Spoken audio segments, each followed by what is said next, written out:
Good morning from Mizzou. Straight year, we are bringing you MizzouMade Signing Day 2014 live coverage from the Mizzou Athletics Training Complex. And to start things off, before we tell you about all these great new players that are coming in, we're joined by Mizzou head coach Gary Pinkel, coming off the 12-2 Cotton Bowl SEC East Division Championship season. And Coach, while all that was going on, you and your coaches were balancing that with the 52-week-a-year job of recruiting, and this is when it all comes to fruition with signing day. How exciting of a day is this to welcome these new members to the Mizzou family? Well, it's our future. You know, that's recruiting, the decisions we make, our evaluations. Really, it's about the future of Mizzou and what these young kids are going to bring to our football program. Real excited. You know, it's great talking to you mentioned recruiting's nonstop now. It always goes on, and we've been talking to these kids and recruiting these kids and communicating with them for a long, long time. And it's a great day for them personally because it's a goal that they had when they went to high school, that they wanted to get a scholarship, and now they're coming to a high-level program like Mizzou, and it's a great day for Mizzou because, like I mentioned before, the future Mizzou football. So. Everybody's fired, and we always, when I say to all these guys there all the time, I say always the last thing I say to them, I say, welcome to the family, and it's official today. And you mentioned all of the evaluation that goes into recruiting these kids. Our fans who follow recruiting all day today, they're going to hear about things like stars and ratings, and that's great, but I know that doesn't factor into what you and your coaching staff do whenever you look at these kids, and that's a big part of what MizzouMade is, right? That's your evaluation of the guys and their potential and them fulfilling their potential. Well, our evaluation system we don't talk about stars, never have. Some programs, look at the stars because they want to see where they rank and those type of things. I would suggest, if people could just do the math here a little bit, we're in the last 7 years, we're the 8th winningest program in the nation, BCS program in the nation. And I would also suggest that some of the people that evaluated recruiting, we'd probably somewhere we're around ranked 30th in recruiting. The numbers don't match, okay? Obviously, we recruit at a very, very high level. We have a system in place that works and bring the right players in here and the right kids in here.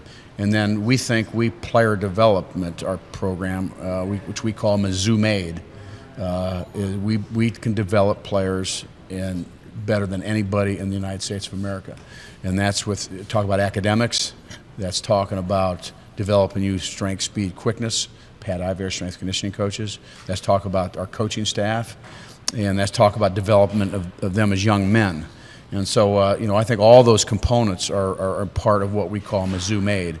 But if you just do the math and our success in winning, and parallel and so-called what people out there who evaluate recruiting classes, they certainly don't parallel the success we've had. We're seeing some of the guys that really embody that MizzouMade spirit, from Sean Weatherspoon to Dadario Alexander, Andrew Gatchkar. I mean, what do these guys do that they come in and they're not the highest rated players according to the websites and everything, but they come in and they get the most out of their potential. Now a lot of them are stars in the NFL. Well, see, really for us, they were the highest rated. So, these guys, regardless of what other people feel, in our system and our evaluation, the thoroughness, what we do, the detail. We always look for speed potential, athleticism, and certainly size potential at every position. But the speed potential is probably as important as anything. But all these guys, they were, and I had no idea how many stars they haven't recruited them. We don't really care. But obviously, we've made some good decisions. Do you have a favorite part of signing day? It's neat just talking to the players, through the whole process when they're officially a Missouri Tiger. I think that's something that, because we know their families, we know it's a hugely important day for their future. Their whole life's going to change now. They're going to go to college and have all those great experiences, and certainly the sacrifices to be a great student and a great football player are really significant at our level, and certainly here at Mizzou. But just saying welcome to the family officially, and knowing that we got some great kids coming in.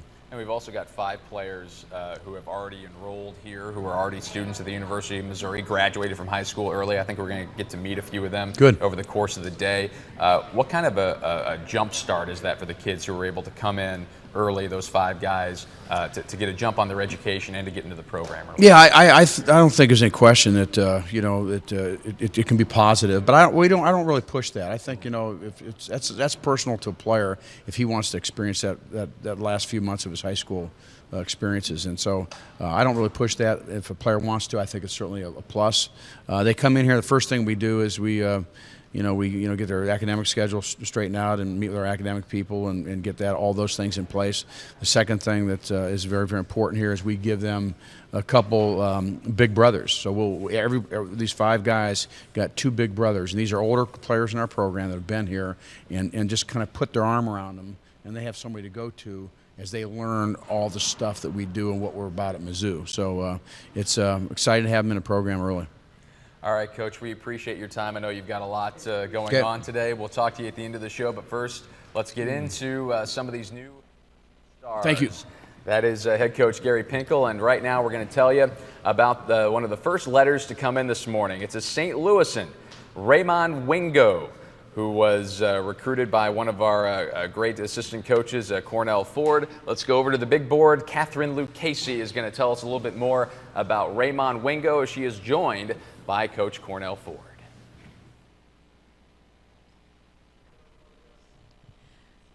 Thank you, Ben. I'm here with Coach Ford. Now, first of all, I want to say we have a lot of letters in already, but we will catch up on those throughout the show. First was actually Nate Brown was in, so shout out those Georgia kids getting in. But who are you going to tell us just got in? Wingo, baby. Wingo, yeah. He's in, and we're so excited to have this guy. Yes. Welcome to the family, Raymond, and you also have a great family. Glad you stayed in the state of Missouri, right? Big time get for this program. So how important is it? We have a few other guys, Andy Bauer, that you recruit from the St. Louis area to stay here. Well, anytime you can get one of the top athletes from your state to state, that's huge. But not only that, not only is he big time for our state, he's big time in the country. Will come in and have an instant impact on our program. Those are the kind of kids you want to get.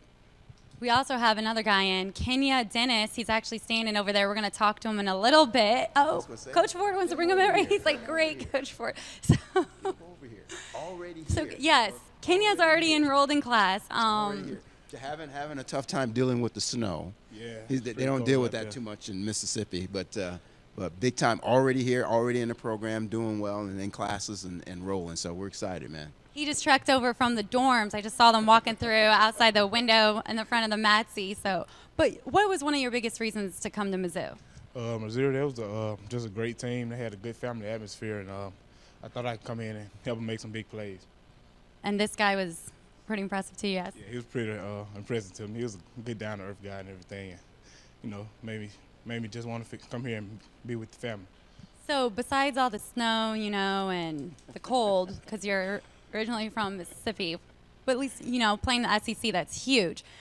How has school been going? I know you guys have been lifting weights a little, running. Oh, yeah, it's been going pretty good. It's kind of hard to adjust because it's a different climate or whatever, but, you want to play football, that's what it takes. And football weather, don't worry, it doesn't snow here during football weather. So all you Mizzou fans at home who are watching, this is Kenya Dennis. Looks huge, strong, great kid. JUCO transfer. How many years? He's got 3, and he's going to make an instant impact right now. Right now, that's what we're looking for. That's why he's here. All right, thank you. Let's go over to Ben to hear about some of the guys who are already in. You can see them right here, but we'll also be talking to all of our signees who are already here. I think he has Marvin Zanders. Marvin High School might be watching. Yeah, we are joined by one of Mizzou's new quarterbacks, Marvin Zanders. Marvin comes to us from Raines High School in Jacksonville, Florida. And Marvin, I know we wanted to mention that because I understand your high school, like your entire high school, is back home in Jacksonville watching this right now, right? Yeah, they should be watching right now. He said it wasn't on like a second ago, but I told him we just started, so I think they should be watching right now. So. Marvin, we love having you here. You're an early enrollee, already started in school here at the University of Missouri. What are your early impressions of Mizzou? It's cold. Cold and snowy, right? Yeah, but other than that, I love it here. The coaches and the whole atmosphere, and the players. They just took us all in, all 5 of us. We've been here since they even the seniors, we've been there with them since they got here. Even though we're just coming in and kind of helping us with the new things and the ropes and just getting adjusted to the college life. You had a very productive high school career down there at Raines High School in Jacksonville. Dual threat quarterback, right? Runner and a passer. Tell us a little bit about your high school career and some of the things you accomplished at Raines High School there in Jacksonville. My high school career, I had a great one. 2 years at Reigns, and each year went to the playoffs. Last year fell one game short of the state championship game. So every year we had a productive season, and I just give it up to my teammates down there making me look good. Making some great catches, O-line blocking, and coach just calling some great plays, and me just executing. Your junior year, you 61% completion percentage, over 1,800 passing yards, 18 touchdowns, rushed for 4 more. As a senior, 1,866 yards through the air, 22 touchdowns, also rushed for over 700 yards, 37 total touchdowns during those 2 years you mentioned at Reigns High School. Whenever the recruiting process started with Mizzou, what was it about maybe the coaches or the program that really grabbed your attention and put Mizzou on your radar? I always liked Missouri for some odd reason, because you guys always had the two linemen in the video game. So when Coach Henson came to talk to me, I was like, oh man, Missouri's here. And after that, I started watching you guys and started looking, researching, and Chase Daniels, Blaine Gabbert, Brad Smith, and all those guys, even James Franklin, were a big part of me coming, because you guys put out some pretty prestigious quarterbacks. And I knew I had the talent. I knew you guys could mold me to be the next great one. As you look at some of those guys and the quarterback lineage that Coach Pinkel has established, what do you hope to work on and get better at, especially over the course of the next year, your first year in college? I just want to work on just, a little better coverage recognition, and then just get into my reads and all that good stuff, I think high school I was a pretty good passer. I think I could improve in certain areas, accuracy and just ball placement. So I hope to learn that here with Coach Hill and Coach Pinkel, and be the best I could be. All right, Marvin, this is a big moment here on the signing day show every year. We have the big board over there, and we track all the players who have signed and gotten their letters in. But since you're here, you get to walk over to that big board over there and put your own magnet up. So why don't you go ahead and do that right now, make it official, a member of the Mizzou family. That is Marvin Zanders, a quarterback from Reigns High School in Jacksonville, Florida. Go on over there and put your magnet up. A great day for Marvin Zanders, the Reigns High School family, Jacksonville, Florida. I think Kenya is over there also. Are we going to have Kenya put up his magnet also? Both at the same time. Kenya Dennis from Mississippi and Marvin Zanders from Jacksonville, Florida. They are on their way to becoming MizzouMade. And now we are going to welcome in Coach Alex Grinch. I think we're going to talk a little bit more about Kenya Dennis, because Kenya just put that magnet up on the board, and we heard him speak with Kat Lucchese a minute ago. But let's learn a little bit more about Kenya Dennis, defensive back from Hines Community College in Raymond, Mississippi. Coach, you recruited Kenya. What do you see whenever you look at Kenya Dennis? Well, when we looked at Kenya, what you saw on film was a guy that possessed a lot of athleticism on the back end. Both the ability to play corner, the ability to play safety. So really a versatile guy on the back end. Good cover skills, as well as the ability to run, hit, tackle, and those things. So excited about, obviously, experienced player coming from the junior college ranks. A lot of respect for the Mississippi JUCOs and what they do down there and the kind of brand of football that they play. So we're excited about him. 34 tackles his first year, 37 tackles his second year, 3 interceptions in his career at Hines Community College. 6 foot 190. What kind of an advantage does his size give him? Well, and when you look at guys from a size standpoint, obviously you got to hold up, from the physical run game that you find in the SEC. So as you look at it, the flip side is if you're too big, then you probably are compromising a little bit from an athletic standpoint, because you also have the ability or have to have the ability to cover wide receivers in the SEC. So you're always trying to find that mix.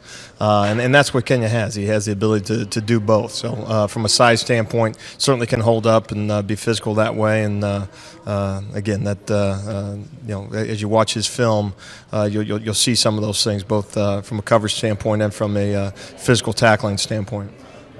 good quickness out of his break is one of the notes I was given about Kenya. Dennis, describe that for us. Well, it's a suddenness, I guess, is the best way to describe it. Some guys have good lateral quickness, some guys have good linear speed, but that suddenness is when you decide to go in one particular direction over another, that you stick your foot in the ground and you're going 1,000 miles an hour as fast as you can in that particular direction. So that would kind of be the buzzword, I guess I would use, is that suddenness, is to put his foot in the ground, redirect, get downhill versus a run, and as well as defend the pass. A year ago, we welcomed Duron Singleton as a JUCO defensive back coming here, and he made an instant impact, especially on special teams.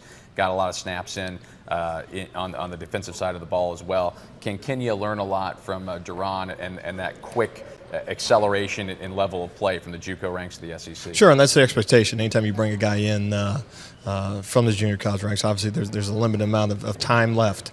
So as you're looking at, can he make an instant impact? And obviously we graduated a couple corners this year as well as a safety, so will be some new faces on the back end this year. So certainly looked at him as a guy that can come in right away and compete. You're one of our coaches that one of your recruiting areas is down there in the South. And over the past 2 years, how have you improved relationships with coaches in the southern part of the United States as we joined the SEC, and how have you seen the recognition of Mizzou, the profile increase down there? Well, first and foremost, I think the coaches down there in particular are well educated in terms of the elite programs in the country, and every single coach that you talk to as you go into these high schools has a lot of respect for Coach Panko and what he's done here over his 13 years. So that obviously is a nice little start to the conversation. Then beyond that, it's just the recognition of us being in the SEC. There's a little bit of newness still.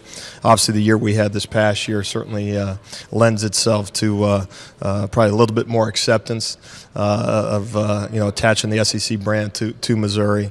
But you said it's all about relationships and those things, and so as with all relationships, they're built over time. So we're continuing down that path to build the right relationships with the right coaches, and obviously on down the line that to the players that they coach in terms of who we are and what we're about and what Mizzou is. Coach, we appreciate it. Congratulations. I know this is a big day. I'm sure we'll talk to you before the day is through. Sounds good. Appreciate it. Thanks, Coach. All right, another one of those new names. One of those early enrollees is already here. We're going to go over to the big board once again with Kat Lucchese and Michael Fairchild, an offensive lineman from Blue Valley West High School in Overland Park. He is putting his name up on the board. And Kat, why don't you take it away and tell us a little bit more about Michael Fairchild. Okay, so I'm really short, and Michael just told me he's 6'6", so I apologize that we're not wearing heels. Yes, thank you for cooperating. So he's one of our 5 guys who is already on campus, already been going to class. How has class gone so far, even though it's been canceled the past 2 days, but how has class been going so far? It's been going great. I'm getting used to the whole college level classes and stuff like that. I'm meeting the other early enrollees and starting off with those workouts, and it's going really well. How are the workouts going? In the weight room, you've been running a little? Well, we have a level 0, which is just us five early enrollees, and we haven't really gotten into the weight room that much, but the workouts they're pretty difficult. Yeah. SEC. Well, actually, if you're wondering what level 0 is, we're going to be talking to Coach Ivy a little bit later, so it's just the process on when guys come in, how they move up, that kind of stuff. But coming in early, how do you feel that's already helped you a little bit, a transition? Just getting used to everything. I mean, all the college level classes and balancing that with football and, just workouts. They're a lot more difficult. What can you say about Coach Henson and Coach Walker, 2 of the coaches you'll primarily be playing for? They're really great guys. I mean, I've met both of them plenty of times. I've been down here a lot of times before I enrolled here, and they're just really great guys. One of the reasons I came here, or one of the main ones, is because of them. Great coaches. You came down to a few games during the season, right? Yeah, I came down to most of them, besides 2 that I couldn't because of high school games, but yeah, I came down to most of them, and it was a great experience for me. What can you say about that atmosphere, especially in the SEC, and how excited are you to be playing down on that field after watching all those games? The atmosphere is crazy. I mean, Mizzou, there's no place like it, and I'm super excited to be a part of it. Okay, what is the main reason you signed as a Missouri Tiger? See, now that's a hard question. I can't just. There is no main reason. The place is just all around great. I mean, yeah. Well, thank you for waking up, coming over, walking through the snow. I mean, Midwestern guy, you're used to, yeah, no big deal. Thanks for putting on your magnet. We can officially welcome you to the family on camera for the signing day show. Let's send it back to Ben Arnett and hear about a few of the other guys who are already up here as the morning has gone on. I think the first letter came in at about 6:30 in the morning, so we have plenty of guys to talk about. Thank you, Michael. Busy day already, Kat. Tell you a little bit more about Michael Fairchild. Again, Overland Park, Kansas native, Blue Valley West High School. As a junior in 2012, first team All-Eastern Kansas. As a senior this past season, first team All-Metro, the Kansas City Star newspaper there. Great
Good morning from Mizzou.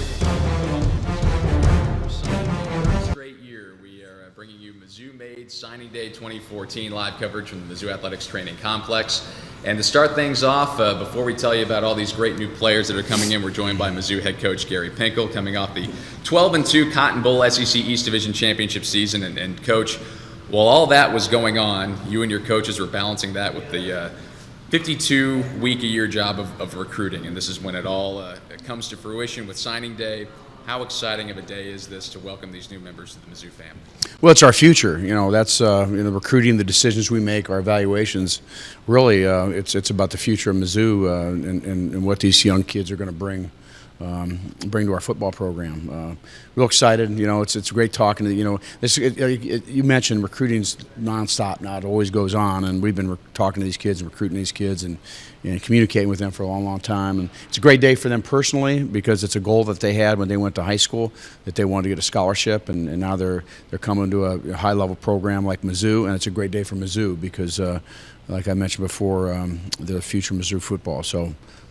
Everybody's fired, and we always, when I say to all these guys there all the time, I say always the last thing I say to them, I say, welcome to the family, and it's official today.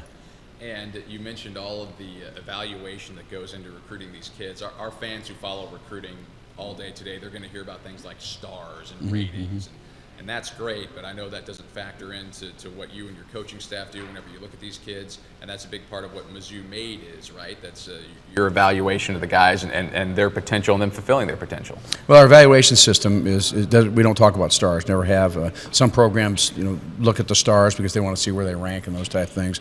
I would suggest, if people could just do the math here a little bit, we're in the last 7 years, we're the 8th winningest program in the nation, BCS program in the nation.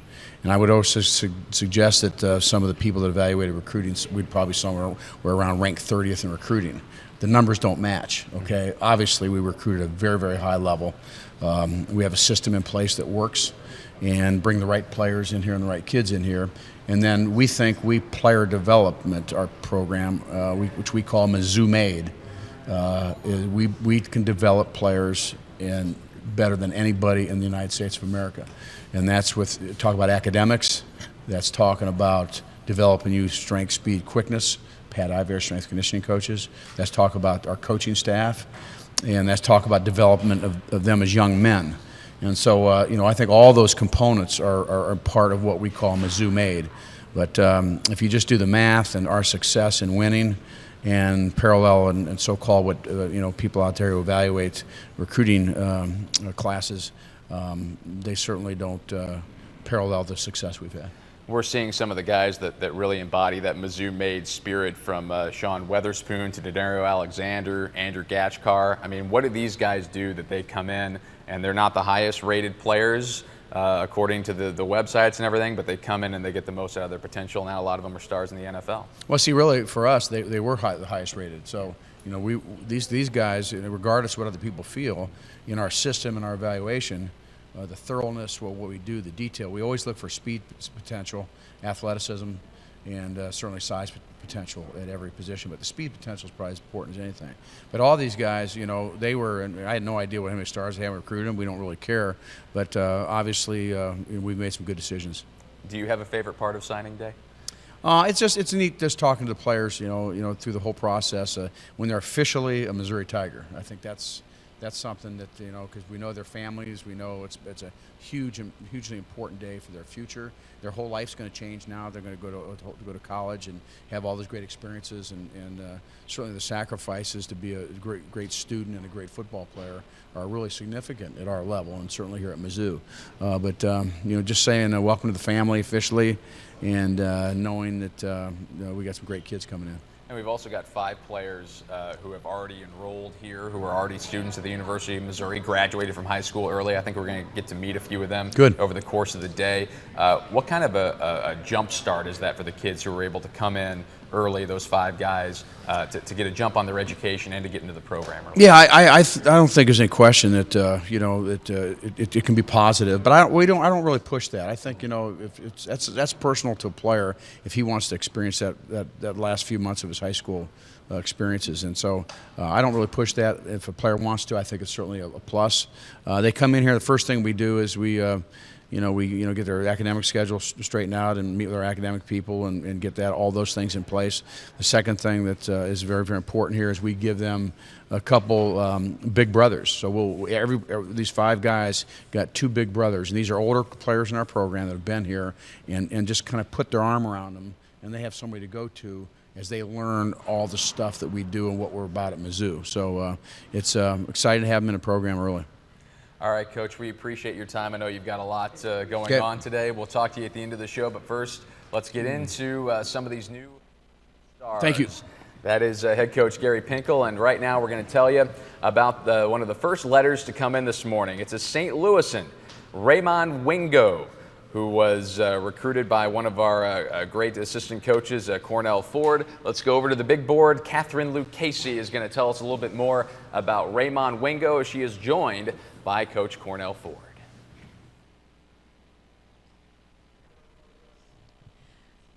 Thank you, Ben. I'm here with Coach Ford. Now, first of all, I want to say we have a lot of letters in already, but we will catch up on those throughout the show. First was actually Nate Brown was in, so shout out those Georgia kids getting in. But who are you going to tell us just got in? Wingo, baby. Wingo, yeah.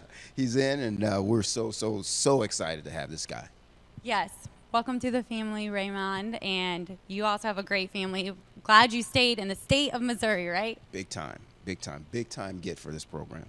So how important is it? We have a few other guys, Andy Bauer, that you recruit from the St. Louis area to stay here. Well, anytime you can get one of the top athletes from your state to state, that's huge. But not only that, not only is he big time for our state, he's big time in the country.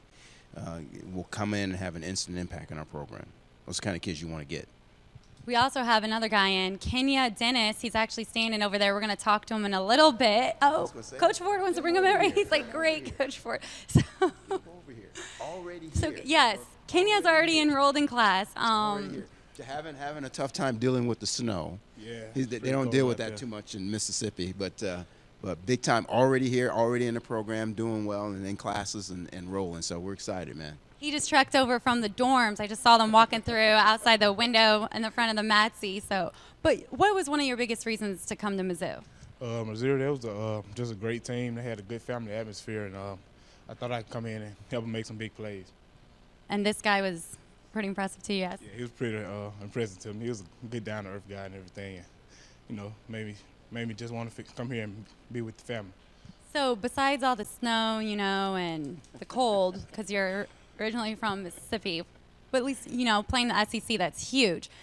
How has school been going? I know you guys have been lifting weights a little, running. Oh, yeah, it's been going pretty good. It's kind of hard to adjust because it's a different climate or whatever, but, you want to play football, that's what it takes. And football weather, don't worry, it doesn't snow here during football weather. So all you Mizzou fans at home who are watching, this is Kenya Dennis. Looks huge, strong, great kid. JUCO transfer. How many years does he have? He's got 3, and he's going to make an instant impact right now. Right now. That's what we're looking for. That's why he's here. All right, thank you. Let's go over to Ben to hear about some of the guys who are already in. You can see them right here, but we'll also be talking to all of our signees who are already here. I think he has Marvin Zanders. Marvin High School might be watching. Yeah, we are joined by one of Mizzou's new quarterbacks, Marvin Zanders. Marvin comes to us from Raines High School in Jacksonville, Florida. And Marvin, I know we wanted to mention that because I understand your high school, like your entire high school, is back home in Jacksonville watching this right now, right? Yeah, they should be watching right now. He said it wasn't on like a second ago, but I told him we just started, so I think they should be watching right now. So. Marvin, we love having you here. You're an early enrollee, already started in school here at the University of Missouri. What are your early impressions of Mizzou? It's cold. Cold and snowy, right? Yeah, but other than that, I love it here. The coaches and the whole atmosphere, and the players. They just took us all in, all 5 of us. We've been here since they even the seniors, we've been there with them since they got here. Even though we're just coming in and kind of helping us with the new things and the ropes and just getting adjusted to the college life. You had a very productive high school career down there at Raines High School in Jacksonville. Dual threat quarterback, right? Runner and a passer.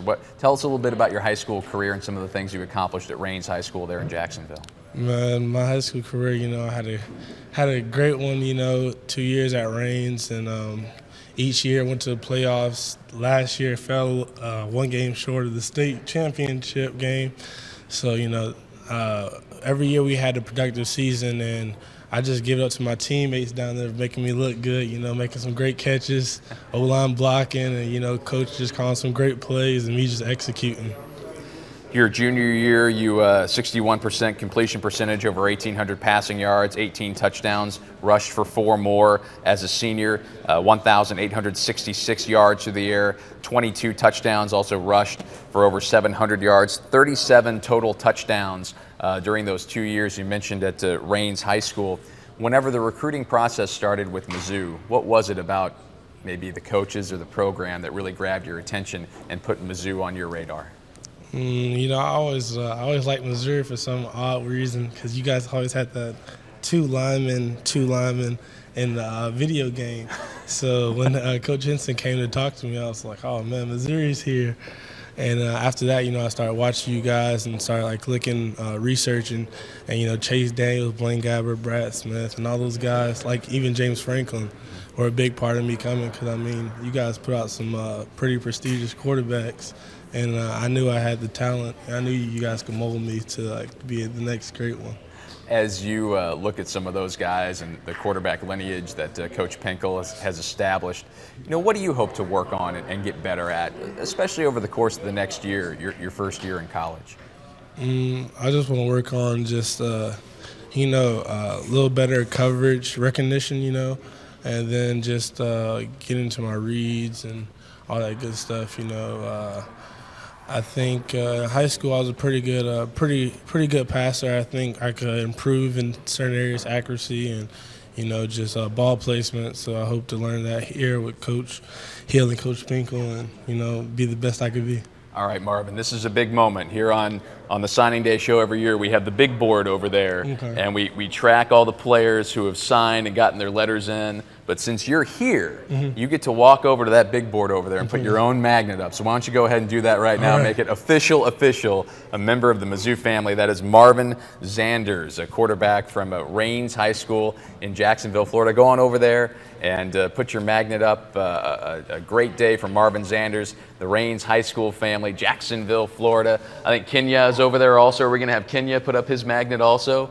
Both at the same time. Kenya Dennis from Mississippi and Marvin Zanders from Jacksonville, Florida. They are on their way to becoming MizzouMade. And now we are going to welcome in Coach Alex Grinch. I think we're going to talk a little bit more about Kenya Dennis, because Kenya just put that magnet up on the board, and we heard him speak with Kat Lucchese a minute ago. But let's learn a little bit more about Kenya Dennis, defensive back from Hines Community College in Raymond, Mississippi. Coach, you recruited Kenya. What do you see whenever you look at Kenya Dennis? Well, when we looked at Kenya, what you saw on film was a guy that possessed a lot of athleticism on the back end. Both the ability to play corner, the ability to play safety. So really a versatile guy on the back end. Good cover skills, as well as the ability to run, hit, tackle, and those things. So excited about, obviously, experienced player coming from the junior college ranks. A lot of respect for the Mississippi JUCOs and what they do down there and the kind of brand of football that they play. So we're excited about him. 34 tackles his first year, 37 tackles his second year, 3 interceptions in his career at Hines Community College. 6 foot 190. What kind of an advantage does his size give him? Well, and when you look at guys from a size standpoint, obviously you got to hold up, from the physical run game that you find in the SEC. So as you look at it, the flip side is if you're too big, then you probably are compromising a little bit from an athletic standpoint, because you also have the ability or have to have the ability to cover wide receivers in the SEC. So you're always trying to find that mix. And that's what Kenya has. He has the ability to do both. So from a size standpoint, certainly can hold up and be physical that way. And again, as you watch his film, you'll see some of those things, both from a coverage standpoint and from a physical tackling standpoint.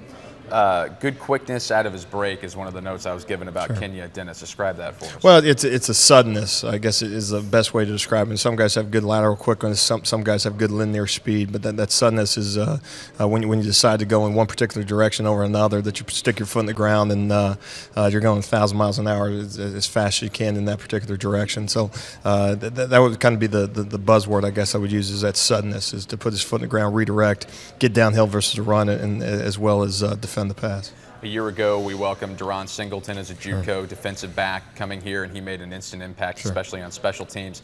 Got a lot of snaps in on the defensive side of the ball as well. Can Kenya learn a lot from Duron and that quick acceleration in level of play from the JUCO ranks of the SEC? Sure, and that's the expectation. Anytime you bring a guy in from the junior college ranks, obviously there's a limited amount of time left.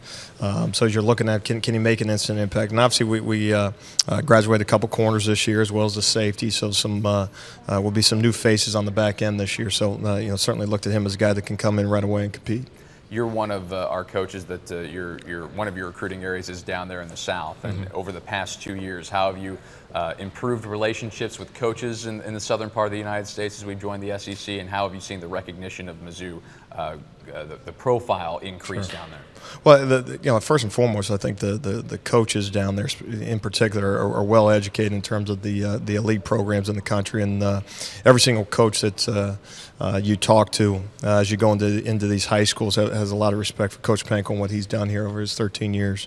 So that obviously is a nice little start to the conversation. Then beyond that, it's just the recognition of us being in the SEC. There's a little bit of newness still. Obviously, the year we had this past year certainly lends itself to probably a little bit more acceptance of attaching the SEC brand to Missouri.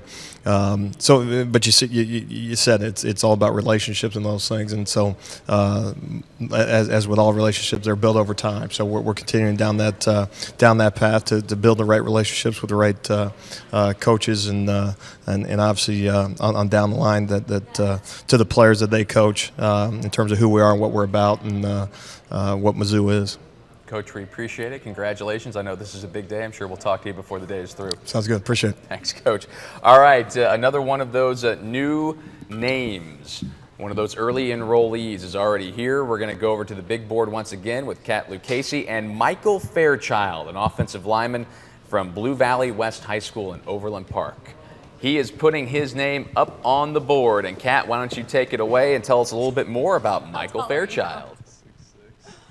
Okay, so I'm really short, and Michael just told me he's 6'6", so I apologize that we're not wearing heels. Yes, thank you for cooperating. So he's one of our 5 guys who is already on campus, already been going to class. How has class gone so far, even though it's been canceled the past 2 days, but how has class been going so far? It's been going great. I'm getting used to the whole college level classes and stuff like that. I'm meeting the other early enrollees and starting off with those workouts, and it's going really well.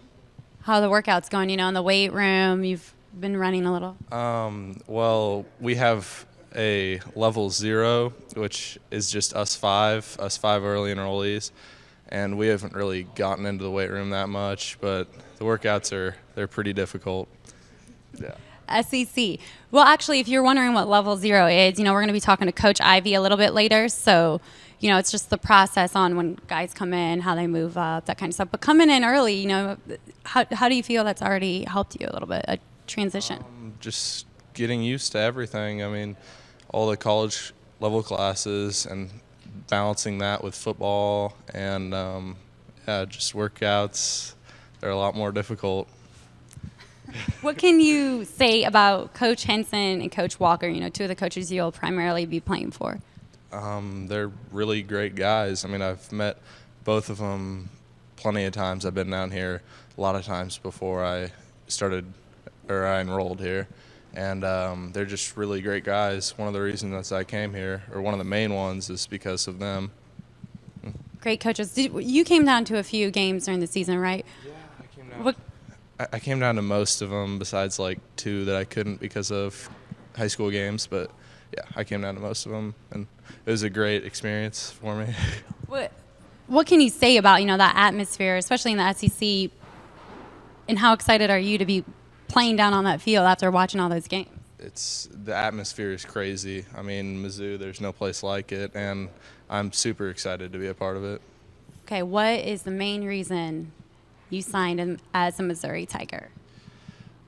See, now that's a hard question. I can't just. There is no main reason. The place is just all around great. I mean, yeah. Well, thank you for waking up, coming over, walking through the snow. I mean, Midwestern guy, you're used to, yeah, no big deal. Thanks for putting on your magnet. We can officially welcome you to the family on camera for the signing day show. Let's send it back to Ben Arnett and hear about a few of the other guys who are already up here as the morning has gone on. I think the first letter came in at about 6:30 in the morning, so we have plenty of guys to talk about. Thank you, Michael. Busy day already, Kat. Tell you a little bit more about Michael Fairchild. Again, Overland Park, Kansas native, Blue Valley West High School. As a junior in 2012, first team All-Eastern Kansas. As a senior this past season, first team All-Metro, the Kansas City Star newspaper there. Great two-way player at Blue Valley West.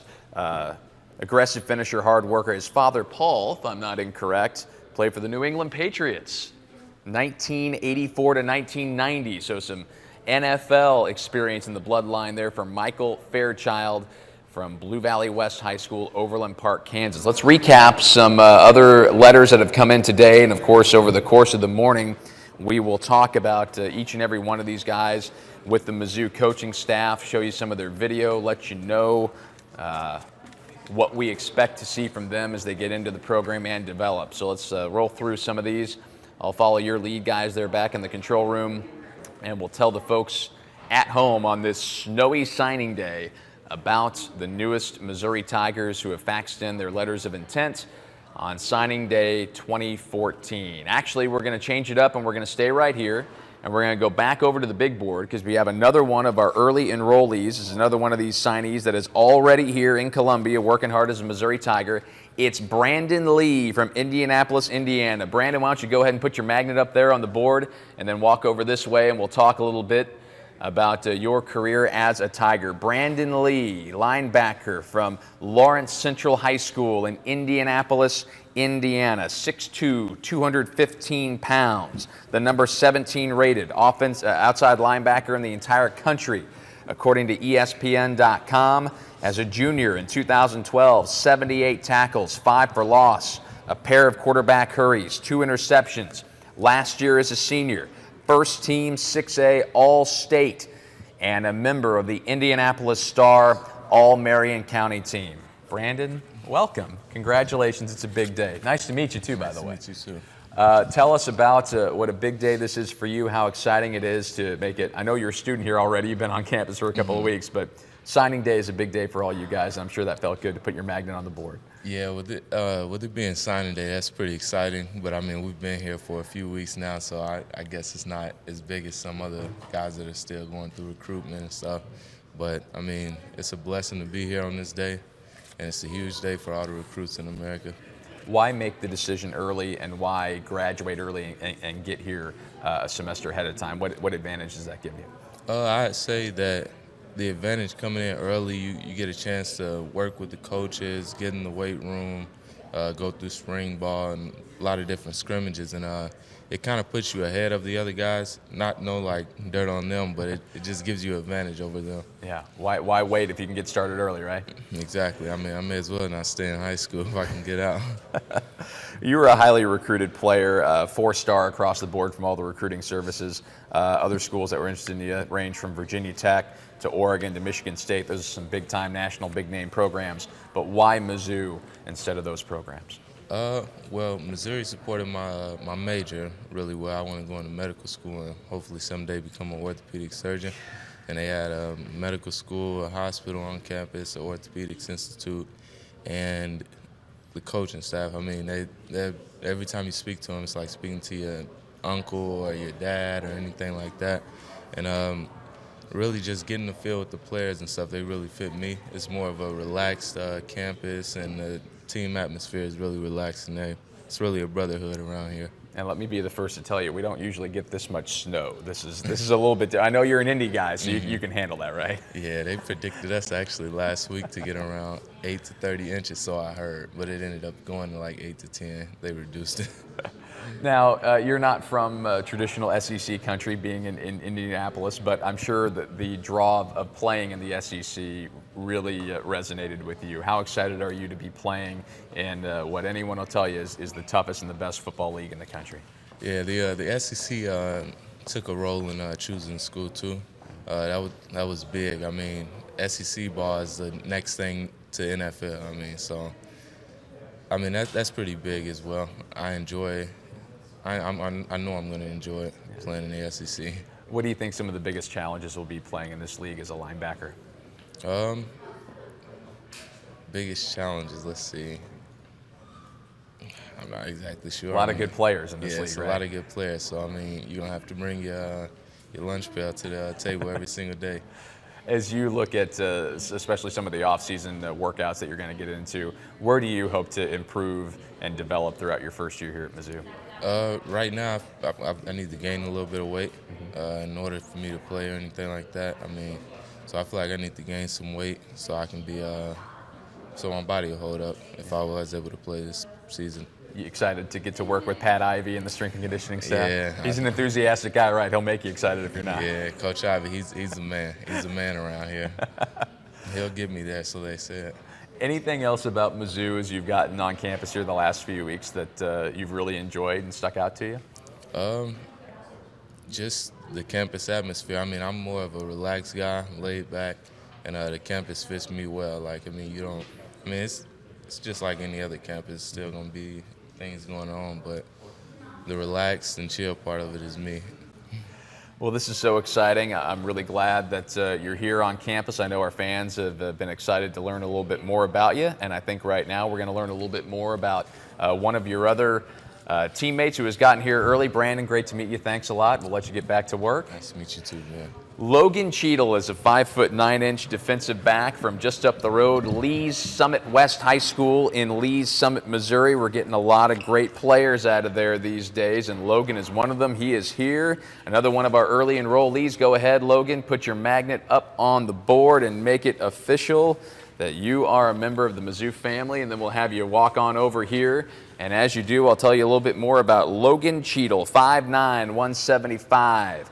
5 picks as a junior at Lee's Summit West. Followed that up his senior season with 30 solo tackles out of a total of 42, 3 picks, all of them in a state championship game win. And Logan joins us now. You were an all-stater there this past season at Lee's Summit West. Sounds like it was a big year for you. How much do you think you improved as a senior there at Lee's Summit West playing for Coach Payne? I think it was huge. I think that early on it might not have looked like a lot of improvement because I didn't have a lot of interceptions, but a lot of it was quarterbacks weren't throwing my way as much. But I think our team overall improvement was significant because we won state. And that's, of course, the most important thing, being a team player as you are. I understand you go back a ways with a former player here, E.J. Gaines. Didn't you guys play in the same Pop Warner program? Yeah, me and E.J. grew up together. We played in the same Pop Warner program, played under the same coaches. Obviously, he was a couple years older than me, but I grew up playing with him and some of those other guys, and I know his family real well, so it was pretty cool seeing him come here. We got a bit of a pipeline going now between here and Lee's Summit West. Is that kind of the deal there now? You start at Lee's Summit West and then you come down the road and be a Tiger? Yeah, I hope it continues too, because we got a couple teammates coming up that I would love to see in a Tiger uniform. So I hope that continues. And of course, you played a little bit with Evan Boehm there at Lee's Summit West, didn't you? What do you remember about Evan? Yep, I grew up with Evan, so I've been knowing him since I was in about 5th grade. So everything that he did at Lee's Summit West, I see he's doing down here at Mizzou. So nothing changes. It really makes it easy to transition from Lee's Summit West to here. Now, being from the state of Missouri and growing up around the program a bit, having teammates that came here, I'm sure there wasn't a lot that's surprised you, but what's it been like to be a student here the last few weeks and be around here, be on campus every single day at Mizzou? It's just the biggest thing is being on your own. You know, you got to have your own time management, that sort of thing, and be more responsible, but it's definitely fun. You liking it so far? Oh, yeah, for sure. What's your favorite part of being on campus here? Favorite part of being on campus is football. I'm ready to get it going. Yeah. Where do you want to improve the most? Because there's obviously the sky's the limit for you guys coming in as high school players, and there's a lot to work on. What's your focus going to be here? My biggest focus right now is just putting some weight on, you know, beefing up my size a little bit, playing SEC football. I'm going to need to be a little bigger, but, I mean, just get my technique down with Coach Ford, and I think I'll be all right. You were a first-team All-Metro, Kansas City Star, first-team All-State, Class 5, the state championship season at Lee Summit West High School. 3 interceptions in the state championship game, as I mentioned. Tell me about that game and what a huge day you had in helping to win a championship. It was one of those games where we were playing a team that didn't know us too well. So I don't know how their scouting report went, but we did a lot of scouting on them. So we came into the game ready, and first ball he just kind of threw up my way, and I picked it off, and then he just kept coming the rest of the game. I think he threw 4 balls my way, so I just tried to capitalize on the opportunities. Okay, now I have to ask you about your famous cousin, right? Yeah. Don Cheadle, right? Yeah. Can we expect to see him at some games this year? Do you know? I don't know. I hope so. Hopefully he can make it out to a couple, but I'm a fan of his work. I was just watching Iron Man 3 the other day, so very exciting. yeah. yeah. Are you excited about getting into mat drills and everything here coming up? Yeah, I'm excited to get started, see where I'm at. Everybody keeps talking about how horrible they are, but I mean, I'm ready to get it started. I'm sure you'll be all right. Yeah.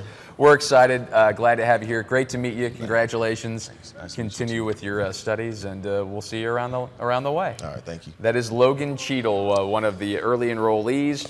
Let's talk to you about some of the players who have signed this morning. We have a lot of letters in, and let's roll through some of these kids, and we will also bring on coaches throughout the morning to talk about these players, starting with Walter Brady. And Coach Kuligowski is here to announce the newest signee. Coach, go ahead. Yeah, Walter Brady from Florence, Alabama, defensive end.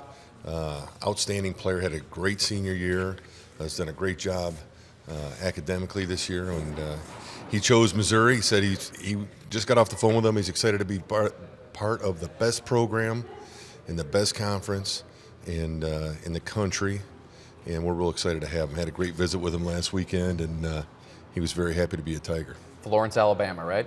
Florence, Alabama. What else can you tell us about Walter Brady as a player? Walter is he's a very physical kid. He's got great speed. You'll see him make some plays on this film that really show off his talent. His coach, when I talked to him about Walter, he said, I've got 3 guys playing in the NFL right now, and I think Walter is going to be another one that'll definitely be in the NFL. And he was real excited when we came by, very excited. He said that Missouri was one of his top 3 schools at the beginning of the year, one of his dream schools, and was very excited for us to come by and offer him a scholarship. 6'4", 240 pounds, 96 tackles, 10 sacks as a junior, 85 tackles, 8.5 sacks, and 2 picks as a senior. Described as ferocious, tenacious, and strong. Is that an apt description? Yeah, without question. This kid he plays football the way it's supposed to, and he's really, we're excited, very, very excited to have him. He seemed to, whenever I was looking at some of that film, quick hands, reminded me of Marcus Golden a couple of times. Is that a good feeling? Yeah, I think so, and he's just about just exactly what we're looking for at defensive end. So we're very happy to be able to have him on our team and in our program, and we're excited to get him here. So much development of defensive linemen the last few years, and we've seen the success stories from Alden Smith, Sheldon Richardson, on down the list, Coney Ely and Michael Sam now this past year. Whenever you get a guy like him into the program right away, what are the things that they need to work on that you tell them, hey, you want to get to that level, start here? Well, we start working on some base fundamentals when they get here, and we try not to change it all up so that they're doing the same stuff over and over and over, so they become experts at it by the time they're 2nd, 3rd, 4th year. So some guys pick it up quicker, some guys don't. But I think that Walter's got loads and loads of potential. If we I think he's a guy we would have targeted easily from day one, and we're very, very happy that we were able to get with him here at the end. All right, that is Walter Brady, defensive lineman from Florence High School in Florence, Alabama. Again, 6'4", 240 pounds, 18.5 sacks over the course of his junior and senior years combined. We are happy to have Walter Brady in the Mizzou family today, and I think now we're going to head on over to the big board. Catherine Lucchese is standing by. She's going to give us an update of what's been going on this morning, because we've had a lot going on, a lot of names on that board. Kat, go ahead. Thanks, Ben. Thanks, Coach Cool, for stopping in and telling us about some great D linemen. I actually have a special guest with me who knows about a few of these guys, or maybe has met them while they're on their visits. Marvin, I don't know if he's on camera or not right there. So everybody, Marvin Sanders, expert on some of these dudes. So who's the first one? You just grabbed me and asked, is he in yet? Here, I'm going to give you the mic. All right, Deshaun Blair. This guy right here, he's from the same city as me, Jacksonville, Florida. One of my good friends. He wanted to be a Tiger, and I relayed that to the coaches, and now we made it happen, and I'm really excited to be able to play with him. We went to like 2 separate high schools back home, so it would be the first time that we'll finally get to play together. Were you rivals or? No, we weren't rivals. They were 8A, we were 4A. Oh, So yeah, we were supposed to play them, but then like our schedule got changed. Yeah. Got it. Did you meet any of these other guys? Yeah, Tavon, he's from Georgia. He was up on his visit, and I kind of helped take him out a little bit and stuff, along with my recruit. He was a really good kid, and I had a great time with him. I know he enjoyed his stay. After he left, he was like, "Man, I'm coming here. I can't wait for these guys to get up here on campus and have fun with those guys." And so I'm really excited for summer.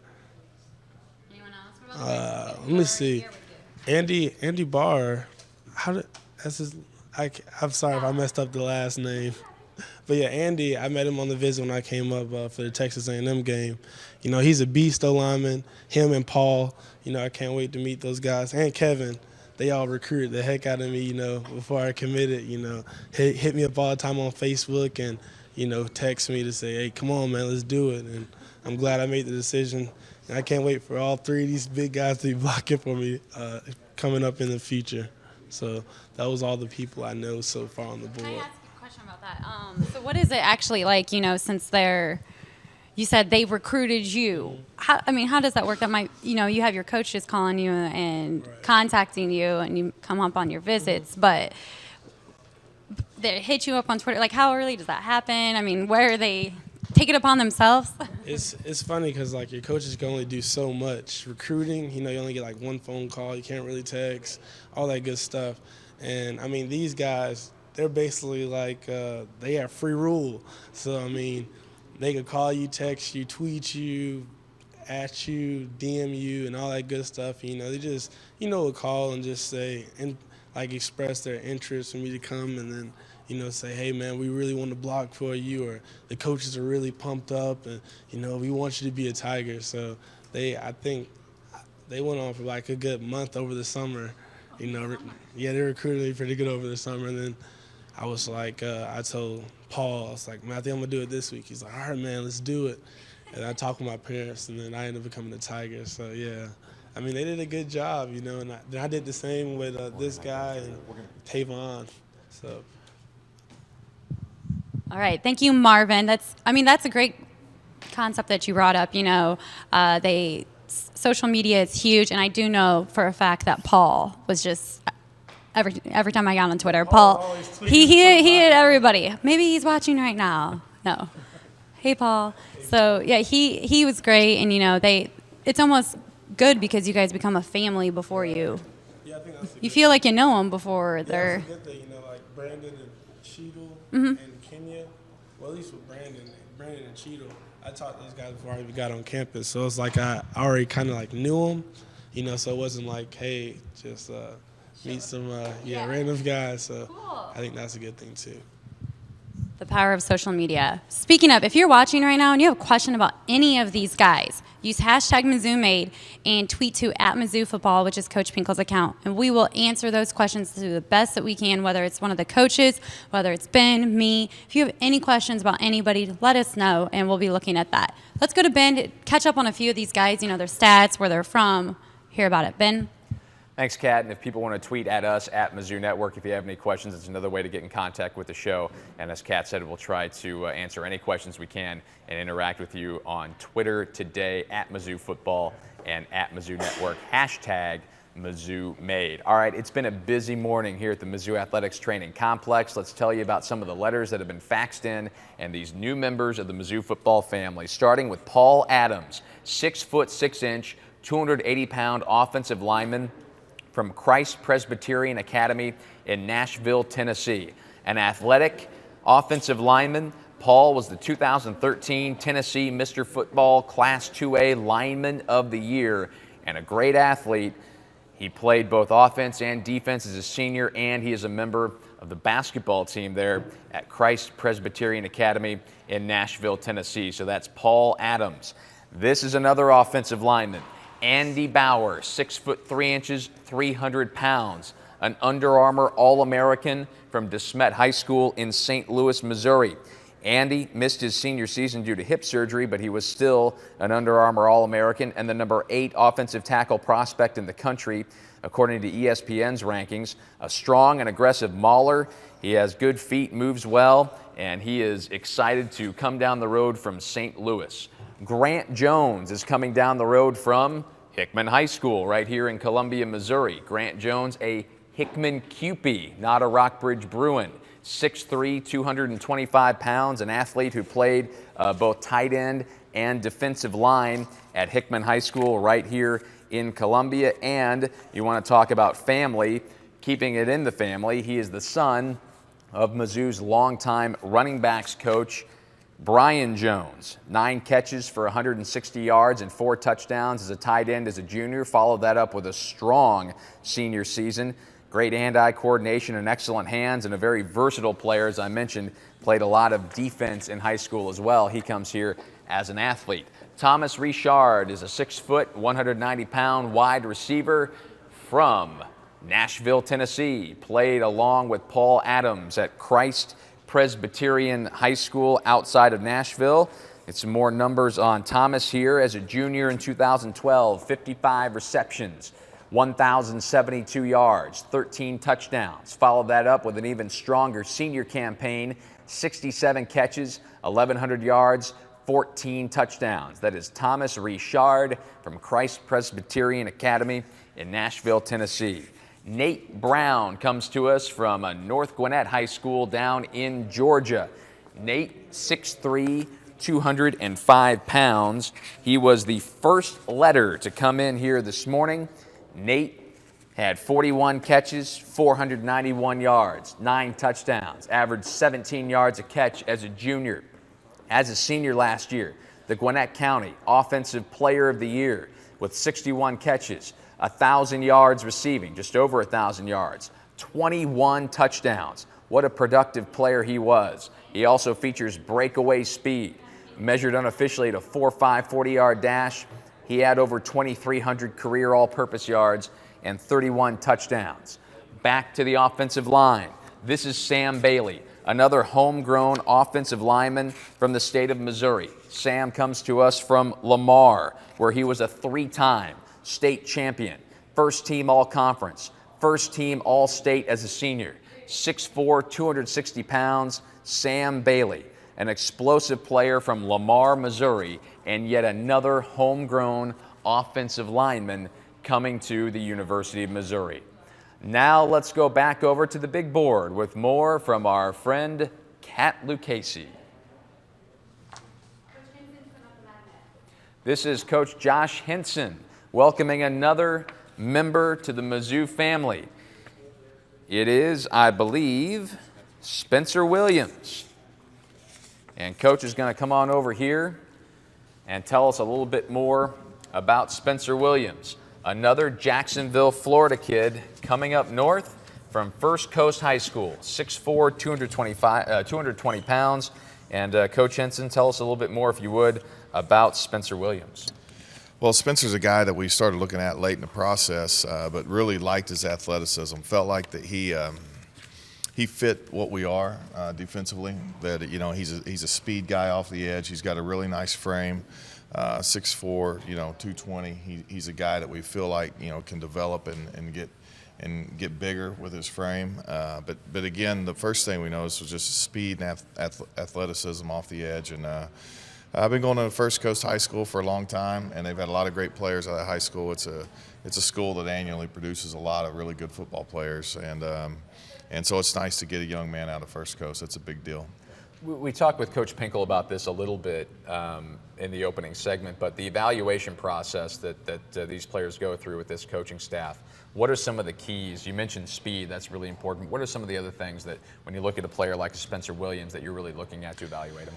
Well, I think the other thing you look at when you look at a young man like Spencer Williams is you start to look at some of the intangibles. And there's an assistant coach there that's been at First Coast for a long time, and he's seen a lot of great players come through that program. And so you start looking at you start looking at the intangibles of the young man, what he brings to the table from a just who he is as a person, what he's going to bring into the locker room. And when you started doing research on Spencer and his family and really got to know them and what great people they are, and you really got a feel for what his home life was like, and you listen to the coaches talk about him and his work ethic and the way he approaches playing the game every day, you just got a really great feeling this kid's going to bring a lot, not only from a talent standpoint, but also from an intangible standpoint to your football team.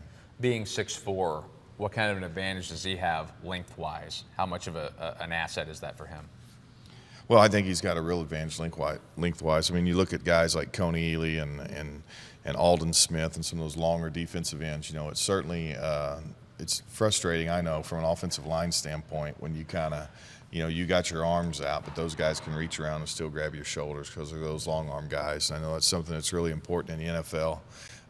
It's something they really look for is arm length and arm span, and that's one of the first things I noticed on Spencer too. When you walk in the door, he's got big hands, he's got long arms. He's a guy with great length that you really you look at his frame and you really say, man, this guy's got the potential to be a big, strong, athletic defensive end. So really excited about him. Another buzzword on him, big play ability. What kind of plays do you see him, once he fulfills his potential, being able to make there defensively? Oh, I think you'll see plays just like you saw the SEC Defensive Player of the Year in Michael Sam and Coney Ely, who's going to go early in the draft, and Shane Ray and Marcus Golden. I think you're going to see a lot of those same kind of plays that Mizzou fans have been used to seeing. Spencer's going to be making those same plays for us here in a couple of years. So quick, isn't he? Very quick, very fast, very quick off the ball. And that's an interesting perspective you mentioned whenever we first started talking about evaluating a defensive lineman from the offensive line perspective. What kind of a window does that give you looking at it from that perspective?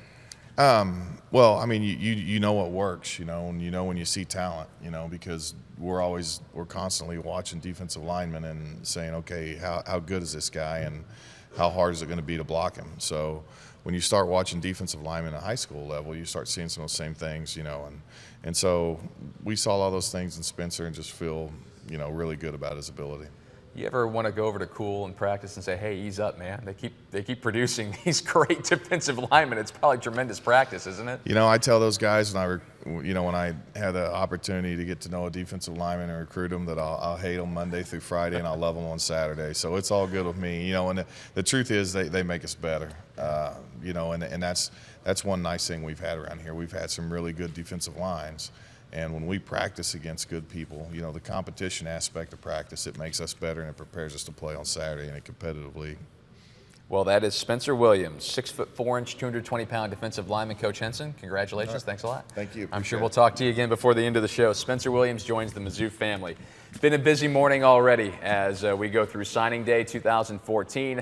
Time for a quick break. We'll be back in just a couple of minutes right here on MizzouMade signing day 2014. Team on line one. We are enthusiastic. 2. We are excited. 3. We are some. 4. And we are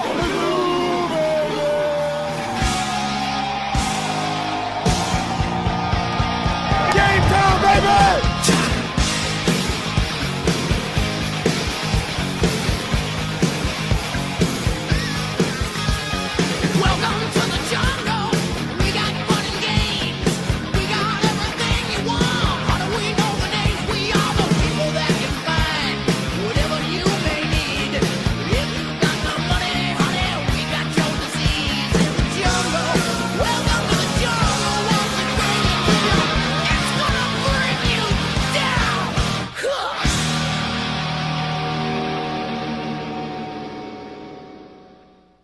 Tiger fans, Mizzou Gymnastics and Wrestling are proud to bring back Beauty and the Beast Friday, February 7th at 6:30 p.m. inside the Hearn Center. Gymnastics will take on the Red Hawks of Southeast Missouri State, and wrestling will take the mat against the Buffalo Bulls. Both teams competing side by side at the same time on the same floor. It's an event you won't want to miss.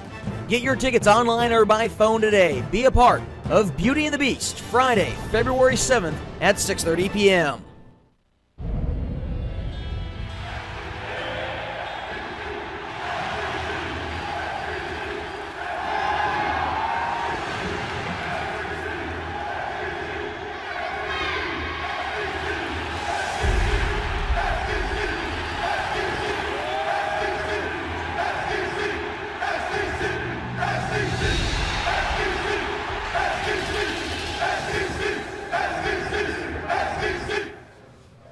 All right, back on MizzouMade Signing Day 2014, continuing to tell you about the new members of the Mizzou football family. We're joined now by Alex Grinch, our safeties coach, here to tell us about an exciting signee, a letter that came in this morning, Tavon Ross from Cochran, Georgia.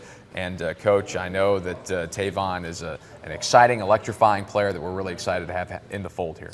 Well, he is, and kind of earmarked him as a safety. Played high school quarterback for the bulk of his high school years. Played a little bit more safety this year. But a guy, again, and you'll hear this a number of times probably, the bulk of this class when you talk about athleticism, and he possesses it. Just a elite athlete, great explosion. And then combine that with his skills on the football field. We're absolutely thrilled to have Tavon here. 6 foot, 200 pounds from Bleckley County High School in Cochran, Georgia. Let's show you a little bit of video of Tavon Ross. 87 tackles, 6 picks. He took 4 of them to the house as a senior, and was also a 3-year starter at quarterback. And this was he ran spread, he ran option, he came under center. I mean, this kid's a pure athlete, isn't he? Well, and he is, and then that because he does so much, it really helped with the evaluation process. A lot of times in the defensive secondary, as you're evaluating guys on film, the film starts and then the film ends with them making an interception, but you kind of at times don't see the in between. But when they play on the offensive side of the ball and you see them carrying the football, and obviously when you're playing quarterback, there's some trust that goes along with it, from a high school coach to probably his best athlete, and both mentally and athletically to have your have a guy that play quarterback. So it kind of speaks to the volume of what he's capable of doing, both mentally and physically. Again, with all that he does on the football field, kind of helps with the evaluation. 2013 All-Stater and All-Mid-Georgia performer, described as a hammer in the secondary. Hard hitter, isn't he? Well, and he is, and he's a willing hitter. Will throw his body around. Physical football player, and again, a guy that does it both on both sides of the football. So you start running the football, putting his pads through people, finishing runs and those things, as well as in the defensive secondary, coming downhill and making tackles. So again, just kind of has it all, and that's the best way to describe him. Speed is an asset of his as well, isn't it? It is, and you watch it. When you're making plays in the secondary, and you mentioned the interceptions and how many went back for touchdowns. He can get 0 to 60 in a second. I mean, he can flat go. And if you saw him on the basketball court, just elite explosiveness as well.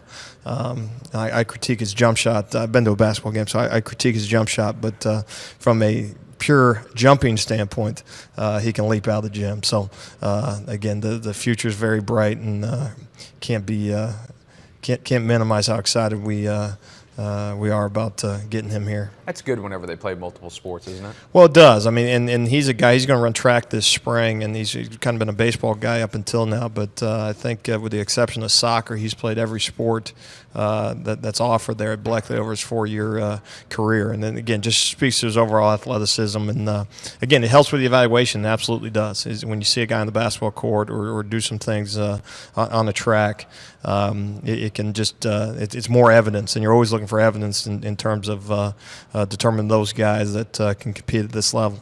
Look at that unbelievable play he just made there, one-handed interception. Does that kind of sum up the athletic ability? Well, it does, and he is extremely, and you probably don't hear this on a lot of recruits, but extremely large hands. And you'll see a lot of one-handed catches and as you go through his film. Size 14 shoe as well, so he may get a little bit bigger even, but yeah, he's special. Can't wait to get him in the program here. That is Tavon Ross, defensive back from Bleckley County High School in Cochran, Georgia. Coach Grinch, we appreciate it. All right, thanks so much. Let's go back over to the big board. I think this is an exciting moment for our running backs coach, Brian Jones, because he is putting the magnet on the board of not only a recruit, but another member of this family, Ish Witter. And Coach, let's bring you over here and talk a little bit more about Ish Witter, one of the latest letters to come in here this morning. Running back from Alonzo High School in Tampa, Florida.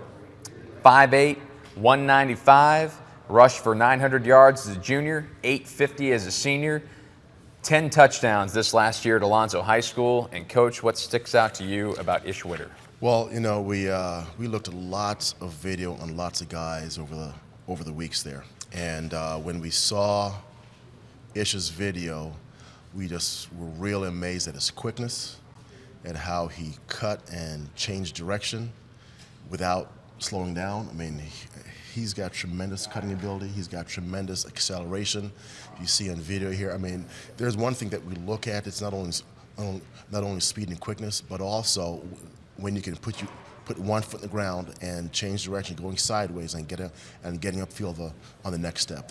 He really brings a lot to the table in this respect. Also had 117 receiving yards as a junior and 246 receiving yards as a senior, so he's a multi-purpose guy. Oh yeah, totally. You know, with how we use our running backs also in our offense, you know, not only as ball carriers and protectors of the quarterback, but we try to get these guys out in space where we can throw the ball to them and make things happen, where, you know, we try and match them up against a linebacker, and where, you know, we think we have the athletic advantage there. Tampa Tribune, first team all Hillsborough County down there in the Tampa area, and as you've mentioned, just an elusive and shifty running back. Oh yeah, totally. He really fits in with the rest of the guys that we have. You know, we compared him style-wise, quickness-wise to Russell Hansborough, who is about almost the same size. Ish maybe a little bit bigger, but he brings a lot of quickness, cutting ability, acceleration to the table. Read in an article he did down there in Tampa that he committed to Mizzou before he even visited here because he liked the diligence and the attention from the staff. How much commitment did you guys put in? I know it's all the recruits, but yeah. It sounds like you really made a connection there with him. Well, you know, one thing I've said to him and my other recruits, you know, recruiting is about relationships, and that's something that I try to strike up with not only him but my other recruits there, and them getting to know me, but us getting to know them. Let's move on and talk about another running back, and I think, Coach Jones, we can probably keep you right here to talk about Trayvon Walters. Trayvon Walters. 5'10", 195, Manatee High School in Bradenton, Florida. And I tell you what, Don Barnes is going to have to get out the W's for the backs of the jerseys this year because we got a few of them. But tell us a little bit more about Trayvon Walters. Also, another very talented young man. I mean, when you talk about a pure running back, you know, when you watch him play, he is a talented kid who makes a lot of things happen. And offensively, you know, he's very much along the same lines as the guys that we have in our program right now, where we get them in space, but he brings a lot of speed, quickness, and what I saw of him also was his vision. I mean, he saw things when he's running with the football. He knows how to make cuts. He knows where the hole's going to open up, and he's a big playmaker.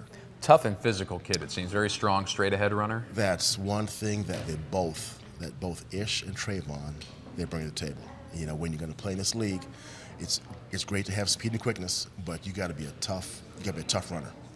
As a junior in 2012, he rushed for over 1,200 yards, 16 touchdowns, followed that up with a 1,700-yard campaign as a senior, and he averaged over 7.5 yards per carry. So he's a producer, isn't he? Playmaker. Yes, he is. You know, he's going to do a lot for us. He's going to really help us, and I'm really, really happy with both Trayvon and Ish. You get that balance, don't you? You know, Ish, the shiftiness and the cutting ability, and then Trayvon, that power straight ahead. Can they really play off each other? Oh yeah, without a doubt. And you know what's also great about these guys, you know, right now in high school they're between 190 195, and once we get them into a program, get them in the weight room and training with us, you know, one thing I really spoke with them about is they're going to be 210, 215-pound running backs in a few years. Now, I asked Coach Henson about this from an offensive line perspective, but you know, when you get these running backs in here, what are the first things they need to do to improve and really get on the right track in this program? Well, you know, one thing that I really start out with them is the mental aspect of it, just understanding defenses, you know, knowing defensive fronts, but also, you know, with how the running backs are involved in the protection of the quarterback, working with the offensive line, knowing protection, knowing blitzes will be a big deal. And, you know, I do not worry about them running the football in terms of their vision and so on. And one area that we will always work on is just, you know, breaking tackles and running hard with the football. And they've got some good upperclassmen to learn from, don't they? Without a doubt. Without a doubt, they do. So we got a good group here. Coach, we appreciate it. Congrats, big day, and we'll see if we talk to you again before the end of the show. Thank you very much. I appreciate it. That's Coach Brian Jones telling us about a couple of the new running backs. Let's go back over to the big board.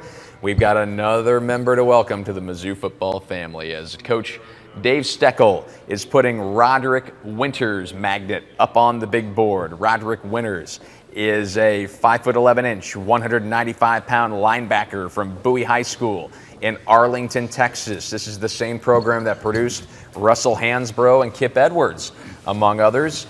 And we are joined by Coach Steck right now. Roderick Winters, what stands out about him from Arlington, Texas? Well, I think the thing that's great about Roderick. Hold up here, Stack. I got Greg Taylor on the phone right now. Just committed. Just all papers are in. Hold on a second. Greg Taylor, it's awesome to be a Tiger, buddy. Congratulations. You're welcome. We are fired up here, and guess what's so cool about this? You're on live, dude. You know that? You are. Well, me and Coach Ford's beautiful faces on the screen, but you are on the phone right here, dude. Look at. And that's how awesome. It rolls on MizzouMade Signing Day 2014. Man. Hashtag MizzouMade, man. We're happy for you, Greg. Awesome. Welcome to the family. All right, bud. All right, that's perfect. There's called ad-libbing. Hey, we roll on the fly here. That's what you have to do on the football field and in the television studio. We'll learn more about Greg Taylor here in a little bit, but let's finish up talking about Roderick Winters. Again, a linebacker from Arlington, Texas, and what stood out to him as you evaluated Roderick? Well, what happened to Roderick was he was kind of a raw guy his junior year, and he came up here for our football camp, and we, put him through some workouts, tested him. His numbers are just off the charts. I mean, he's a very explosive athlete, great long jumper, great vertical jump, great 40 time. And then we mix that up with his film and stuff, and I think his upswing and his potential is going to be off the charts. Started out as a wide receiver there, and I read that coaches went to him after his sophomore year and said, hey, we need numbers at linebacker. We need someone to move over, and he immediately became their leading tackler as a junior. What does that tell you about a kid that he's willing to do that and applied himself to it and got good at it? Well, I think that, and I think also he's a very tough young man, which helps and attributes to his success. I think, and I'm not ready to put him in that category yet, but that, Sean Witherspoon was a wide receiver in high school and stuff. And Danny DeArmond, who's the head coach there now at the time, was his linebacker coach. And Danny does just a great job of coaching fundamentals and coaching football and stuff. So I think Roderick's upswing is going to be very, very high and very, very talented. He plays with great fundamentals, great shoulder skills. And, I'm excited to see where we can take off with him. 9 tackles for loss as a senior after I mentioned he led their team in tackles as a junior with 93. I have short area quickness written down here as a describer of him. What does that mean? Well, short area quickness means in between the tackle box, the way he can move side to side with his lateral movement, his great use of hands, being able to get off blocks, be able to shock offensive linemen. I think that's what you're referring to. And a mature kid, is that correct? Very mature, very good student, wants to major in engineering, has great academics, great family life. Mom and dad are just stellar people and has a great upbringing. And the kid's a hard worker, both on and off the field, works very hard at his track skills now because it's the off season and stuff. So I think Roderick's going to really take off as not only a student athlete, but as a football player here. And another sign here that even as recruiting efforts pick up in the South as we move to the SEC, that Texas pipeline is alive and well. A lot of talent down there, and I know you and several of the assistants continue to really beat the drum there for Mizzou down in Texas, don't you? Yeah, I think over all the years of the Big 12 and building all those bridges with the coaches, with the athletes, we have a great brand that we can sell down there. And the other thing that's very, very important, I think, for us is when you get into an area, instead of hitting and missing, jumping all over the country recruiting kids, you build relationships with these high school coaches. And an example, Roderick's an example of that. He was an unknown quantity coming out of his junior year, and Danny DeArmond basically protected him for us. And, let's talk a little bit more about some of these players that have come in. You mentioned Sean Weatherspoon. I mean, we talked with Coach Pinkel at the top of the show, but the evaluation process that this staff puts players through has nothing to do with what you read on the internet. and it seems like it has paid off in spades over the years, and Roderick could be another example of that. These guys that come in and go through the MizzouMade program and get the most out of their potential. I think that's a lot of it, but what we do as a staff and as a coaching staff is we evaluate the way we always have and what we do. And it's not so much, everybody has an opinion about athletes, but at the end of the day, it's what our opinion thinks. I always tell everybody about, I think my wife's beautiful, someone else might not, but, we're perfect together. That's a good way to put it. Yes, it is. I'm gonna use that at home later today. There you go. I had to throw a shout out to her because I'm hoping she cooks a hell of a dinner tonight. Hey, you guys were in here yesterday at the snow working out and everything, so that's diligence. That's diligence. All right, thanks, Coach Steck. We You're appreciate welcome. it. We'll let you get back to work. Thank you, sir. Thank you. That is Coach Dave Steckel telling us about Roderick Winters. A busy morning here at the Mizzou Athletics training complex. Roderick Winters, a linebacker from Bowie High School in Arlington, Texas, is just another example of a tough player coming here and getting into this program. A program that is in a pretty good spot after a 12-2 season, SEC East Division Championship, Cotton Bowl title. It was a great season in 2013 that we're rolling into 2014. And over the course of this show this morning, as we tell you about the new stars that are coming in to the Mizzou football program, we also want to relive that great 2013 campaign that just wrapped up, starting with the conference season and a couple of huge games on the road to start out Mizzou's second year in the SEC. Let's recap wins at Vanderbilt and Georgia.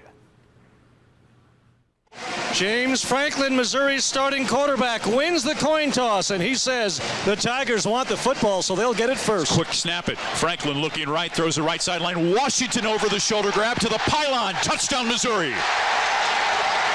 Lightning strikes quickly with 13:43 to play. Franklin to Washington. Tigers break on top. 44-yard attempt. This would be his longest make of the season. Good snap, good place. The kick is plenty long, and it is good. Missouri scored on each of its first two possessions to take a 10-0 lead. On a 3rd down and 5, play action fake out of pistol, moving to the right, flag on the play for a hold. Interception for Missouri. Running the right side, Kendrow Brothers to the 15. Cut down inside the 15-yard line at the 10. Franklin zone read, fakes it, now moving left. Chase throws it into the end zone, wide open. Touchdown, Missouri. Eric Waters, his first touchdown of the season, just his second reception of the season. Quintera tight right, 4-man front now for Missouri. Curtis Samuels hit and sacked at the 25-yard line by Missouri's Marcus Golden, who did a great job coming off of the left edge of the Missouri defense. 1st and 10 for Missouri. Handoff zone read, Murphy running right, bounces it outside to the 40, foot race to the 30, to the 20, stiff arms a man at the 15, pushed out of bounds inside the 10. Good snap, good place. The kick is up, and it is also good. Missouri 20, Vanderbilt nothing with 2 minutes and 50 seconds to play in the first quarter. Curtis Samuels takes the snap, looks over the middle, hit by Michael Sam and sacked at the 24-yard line. He came in from the right side of the Vandy defense. 3 receivers split to the right, takes the snap, turns hands to Josie, running right, gets outside, gets into the end zone. Touchdown, Missouri, on a 5-yard run by Henry Josie. The Tigers answer the Vanderbilt score. They extend the lead. Andrew Baggett, this one a 41-yard attempt. Good snap, good place. The kick is up. It is long enough, and it is good. The kid is 3 for 3. 1:38 to play in the half. It's 30-7. We've got another half left. We all know that, and we got to take it to them. half. Hunt in motion to the left. Franklin out of the pistol. Hands to Josie. Touchdown, Missouri. Got behind Copeland and Justin Britt, and Missouri answers Vanderbilt's score that opened the second half. It's 36-14. Takes the snap, looking left, swings it out of the backfield. Running is Murphy to the 45, to the 40, Asim to the 35, right sideline to the 20. Pushed out of bounds, near side by Clark at the 15. Franklin takes the snap, looking to the right side, throws it, crossing pattern, caught by Marcus Lucas for a Missouri touchdown. James Franklin read the safety perfectly, saw that space open up, and found Marcus Lucas coming in behind for the Mizzou touchdown to extend the lead to 43-21. In the three-man front, two safeties back. Carter Samuels pressured again by Michael Sam, hit by Coney Ely as he brings him down at the 48-yard line. Carter Samuels takes the snap, looking left, pressure backside, hit by Michael Sam, and he's going to be dragged down at the Vanderbilt 48. The kid from Hitchcock, Texas, the defensive lineman of the week in the SEC. Franklin's going to throw it on first down, has time. Rainbow's right sideline. Washington makes the reception at the 10. Touchdown, Missouri. The heck with running the football. Just like that. Just like that. Take that, Vanderbilt. You think you can score on a big play? So can we. Carter Samuels pressure backside, hit by Coney Ely and spun to the turf back at his 43-yard line. Carter Samuels takes the snap, looks over the middle, flush, chased by Michael Sam, sacked by Michael Sam at the 49, and there's a flag for a hold. Michael Sam with his third sack, second consecutive game with 3 sacks for the senior from Hitchcock, Texas.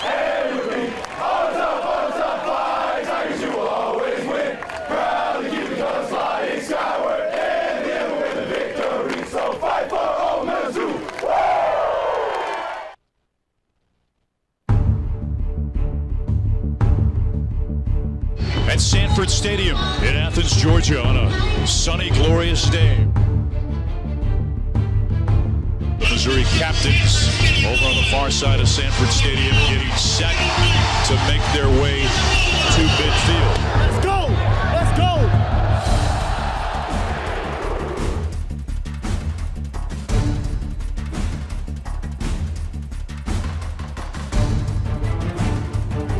Franklin looks pressured, running up the middle along the right edge. Dives into the end zone. Touchdown, Missouri. Tied at 7 with 1 minute to play in the first quarter.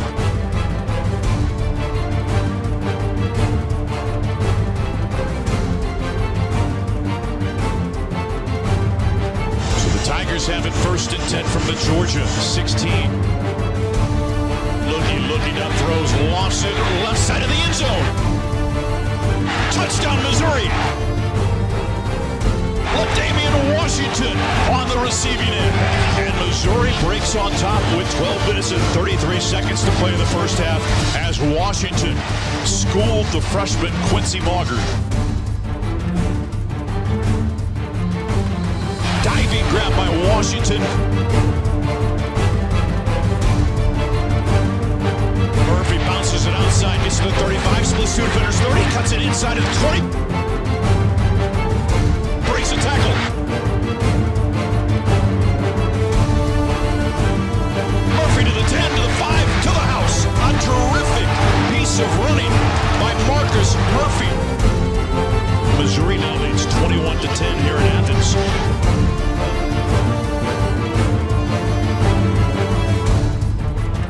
Backside, Murray loses the football, scooped up by Mizzou. It's Sam running left side 10, 5, house. Touchdown, Missouri. Michael Sam again and again winning those battles, and he gets a deserved touchdown with the way he's played.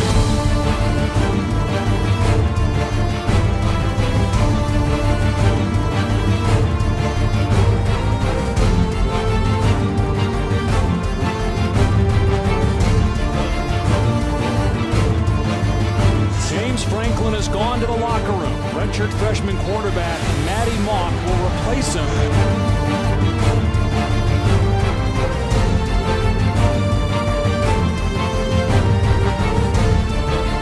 Wanting to throw to Sasser. Throws it right sideline for Washington. Heaves it up into the end zone. Touchdown, Missouri.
All right, back on a very busy signing day 2014. Let's continue to roll through some of the players who have inked their NLIs this morning. We're talking with offensive line coach Bruce Walker here to tell us about some of these big offensive linemen that are coming in, starting with Paul Adams.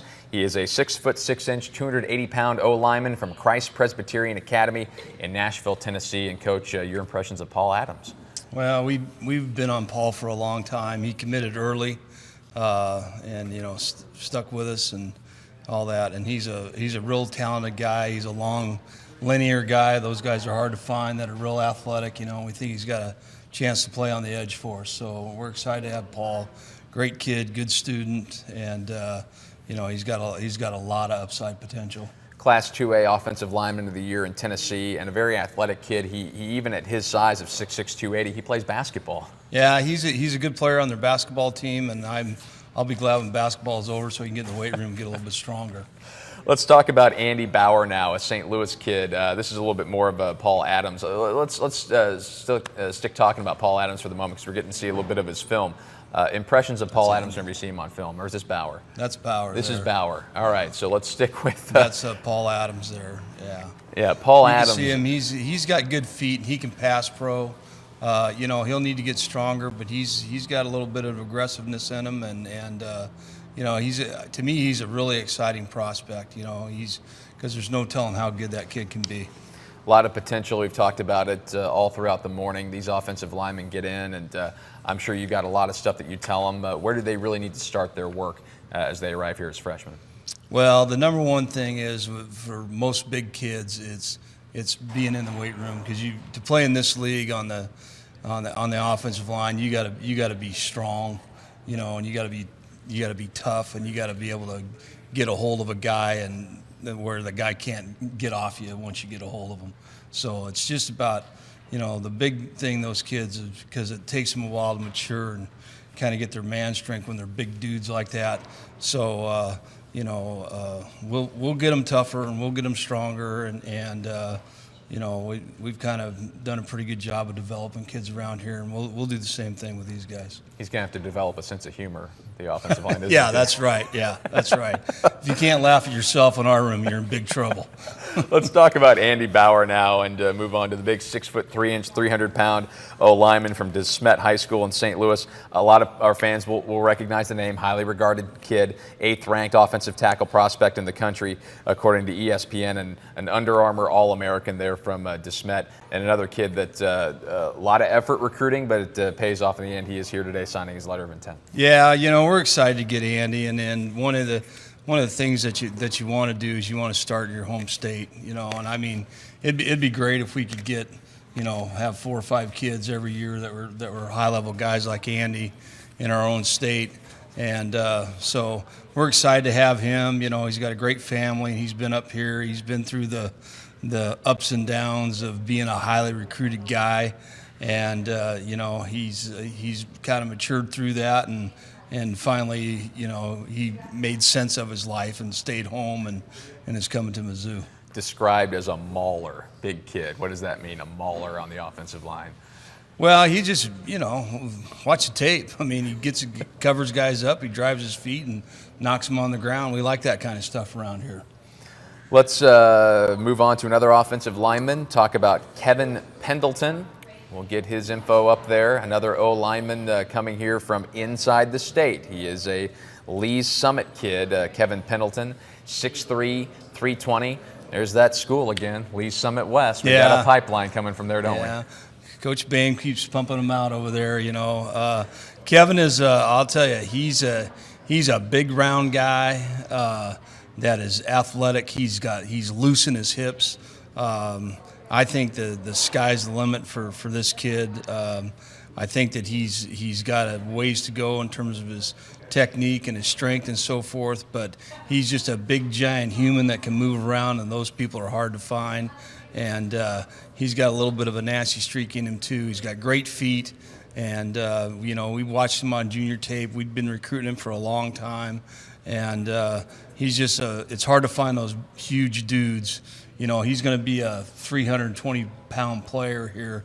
It's just his body composition is going to be a little bit different here in a couple of years. First-team All-Metro Kansas City Star and a member of the 5A state champion Lee's Summit West team. And on Twitter, he says, Told my mom I was faxing my NLI at Price Chopper, so she gave me the grocery list. Hey, that's the way we do it in our room. We overcome, adapt, find a way. We just, keep biting and scratching around here. So way to go, Price Chopper. Is there a more Kansas City thing in the world than running out to Price Chopper to fax the NLI? Coach, we appreciate it. I think we're going to talk to you about Keon DeLosa a little bit here, too, later. Okay. But, I know we've got Coach Ford over there to tell us about Greg Taylor. Coach Ford is going to add the next magnet, or it's already up there. Greg Taylor. This is we had the interruption earlier. Coach, come on over here. We'll talk a little bit more about Greg Taylor. Coach Walker, appreciate your time. Okay. And we appreciate the knowledge on the new offensive lineman. Why don't you hand that mic off to Here's the baton. All right. Cornell Ford joins We got us. cameras all over the place. Yeah, this is the first official joining us on the set. We appreciate you cutting in there and telling us about Greg Taylor. Let's learn a little bit more about Greg Taylor. We'll get his information up there, but why don't you tell us what we know about the kid from East St. Louis, Illinois. You know what? I am so happy and thrilled about this kid being in the program. He is so talented. Did an unbelievable job on defense. He's physical. And then about midway, I think the last 5 games of the season, or 5 or 6 games of the season, they switched him over to running back, and he had, he gained like some crazy number, 1,400 yards of rushing on offense. So just kind of tells you what kind of athlete he is. 5'11", 185 pounds, a great all-around athlete, played offense, defense, and special teams, all three there at East St. Louis High School, 78 tackles, 2 picks, a fumble recovery his senior year there. What kind of a foundation does he have playing all those different positions all over the field? Well, what it does is it tells you how athletic he is, and players like that are the kind of kids you're trying to recruit. When you have kids that can come in and play multiple positions, it's hard not to find a spot for them on your football team, and where they can come in and make an impact. And so we feel like he's capable of doing that, can help us in probably a number of areas. So we're going to wait till he gets here, to figure out what position that he'll start off at. More than likely, we'll start him off at safety. But who knows? Who knows where this young man might end up, which is a good thing. He had 15 rushing touchdowns on offense as a senior and almost 2,000 career all-purpose yards. That just, I would imagine, speaks to his athleticism. Big time. Explosive, physical, fast, all the things you're looking for in a quote-unquote athlete. You have a primary recruiting area of St. Louis, and of course Greg comes from the Illinois side there, but St. Louis is such an important part of locking down the state, isn't it?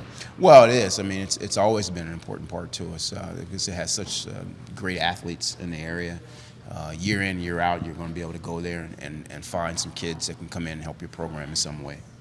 And kind of tell me about how things have grown there over the years. You came in several years ago with the original staff, and I know have worked really hard to establish those relationships there in the St. Louis area.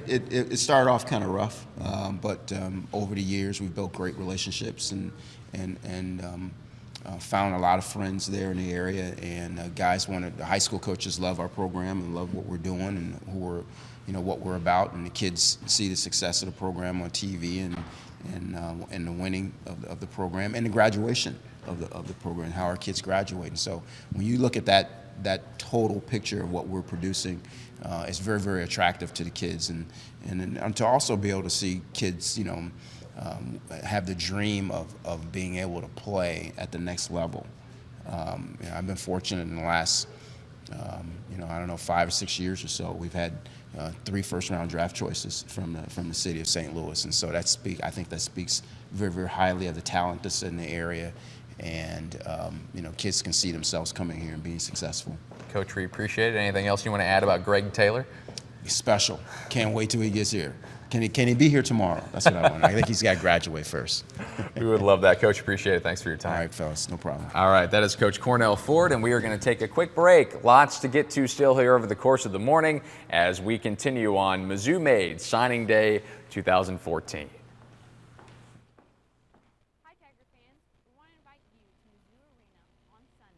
February 9th at 2 p.m. as we take on the Alabama Crimson Tide.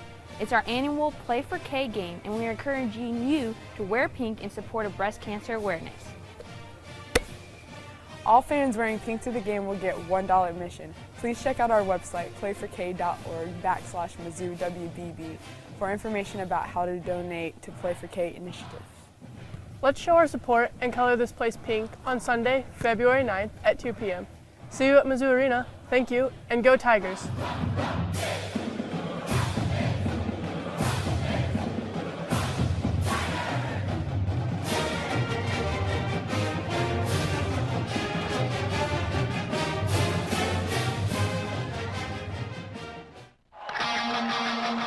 Team on line 1. We are enthusiastic. 2. We are excited. 3. We are some.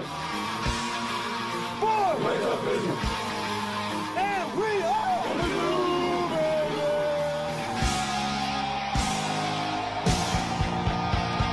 Game time, baby.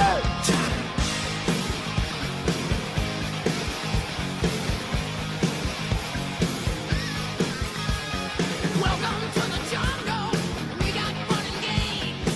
We got everything you want. How do we know the names? We are the people that can find whatever you may need. If you got the money, honey, we got your disease in the jungle.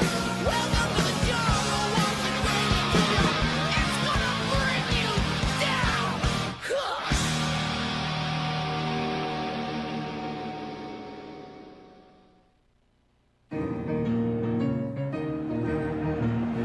Something got a hold over me. Yeah, I've been to a meeting one night, and my heart was alive.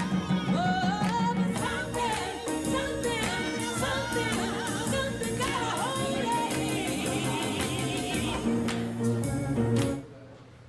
Back on MizzouMade Signing Day 2014, and time for another live addition to the class of 2014. Let's go over to the big board, where quarterbacks coach Andy Hill is going to add the name of Darnell Green to the big board. Go ahead, Coach Hill. All right, thanks, Ben. Yeah, we're stacking up a wide receiver spot right there. Darnell Green, after a couple of years of treatments and things like that, he's really coming back. Oh, I'm sorry. But he's coming back very strong, and we're anticipating hopefully he'll be back to full health there next fall. Come on over here. I'll tell us a little bit more about Darnell Green, and then we'll chat about the younger brother of Doriel Green Beckham, who comes to us from Hillcrest High School, Springfield, Missouri, 6'5", 180. And, Coach, as you mentioned, after playing his freshman year, catching 2 touchdowns for over 220 yards, diagnosed with leukemia, had to essentially take his sophomore season off, and then it was a long battle back for him, but he got back on the field as a junior, and then this last year as a senior, really got back to nearly full health. He continues the battle, but it appears that he's healthy and doing really well, isn't he? Yeah, he played the last few games of football season, and then I know he scored 19 points in a basketball game last week, so he's getting back in full swing in basketball. But I think it's going to be, you know, when you're going through the treatment he went through over a period of 3 years, it's going to be almost next September before he gets back to full health, what the doctors have said. And so it's going to be just gaining weight back and getting his muscle tone back. But, you know, a guy who's battled and really has a lot of talent, certainly got great size at the wide receiver spot, so we're looking forward to seeing him when he's full speed. 19 receptions for 277 yards and a couple of touchdowns this last year as he was getting back to full health, and he was a member of the 2013 Springfield News Leader All-Ozark team. Just a lot of potential here, isn't there? Yeah, there really is, and you think, you know, some of the highlights there, the first touchdown he caught after getting back to health, really getting back in his first football game, the whole team cleared the bench to go down and congratulate him. He's a great young man, obviously great family, and so he's looking forward to getting back to full speed. I can tell you that next fall we're going to find out what he's got. And, you know, just everything he's been through really shows you kind of the great heart and spirit and what a fighter he is, isn't it?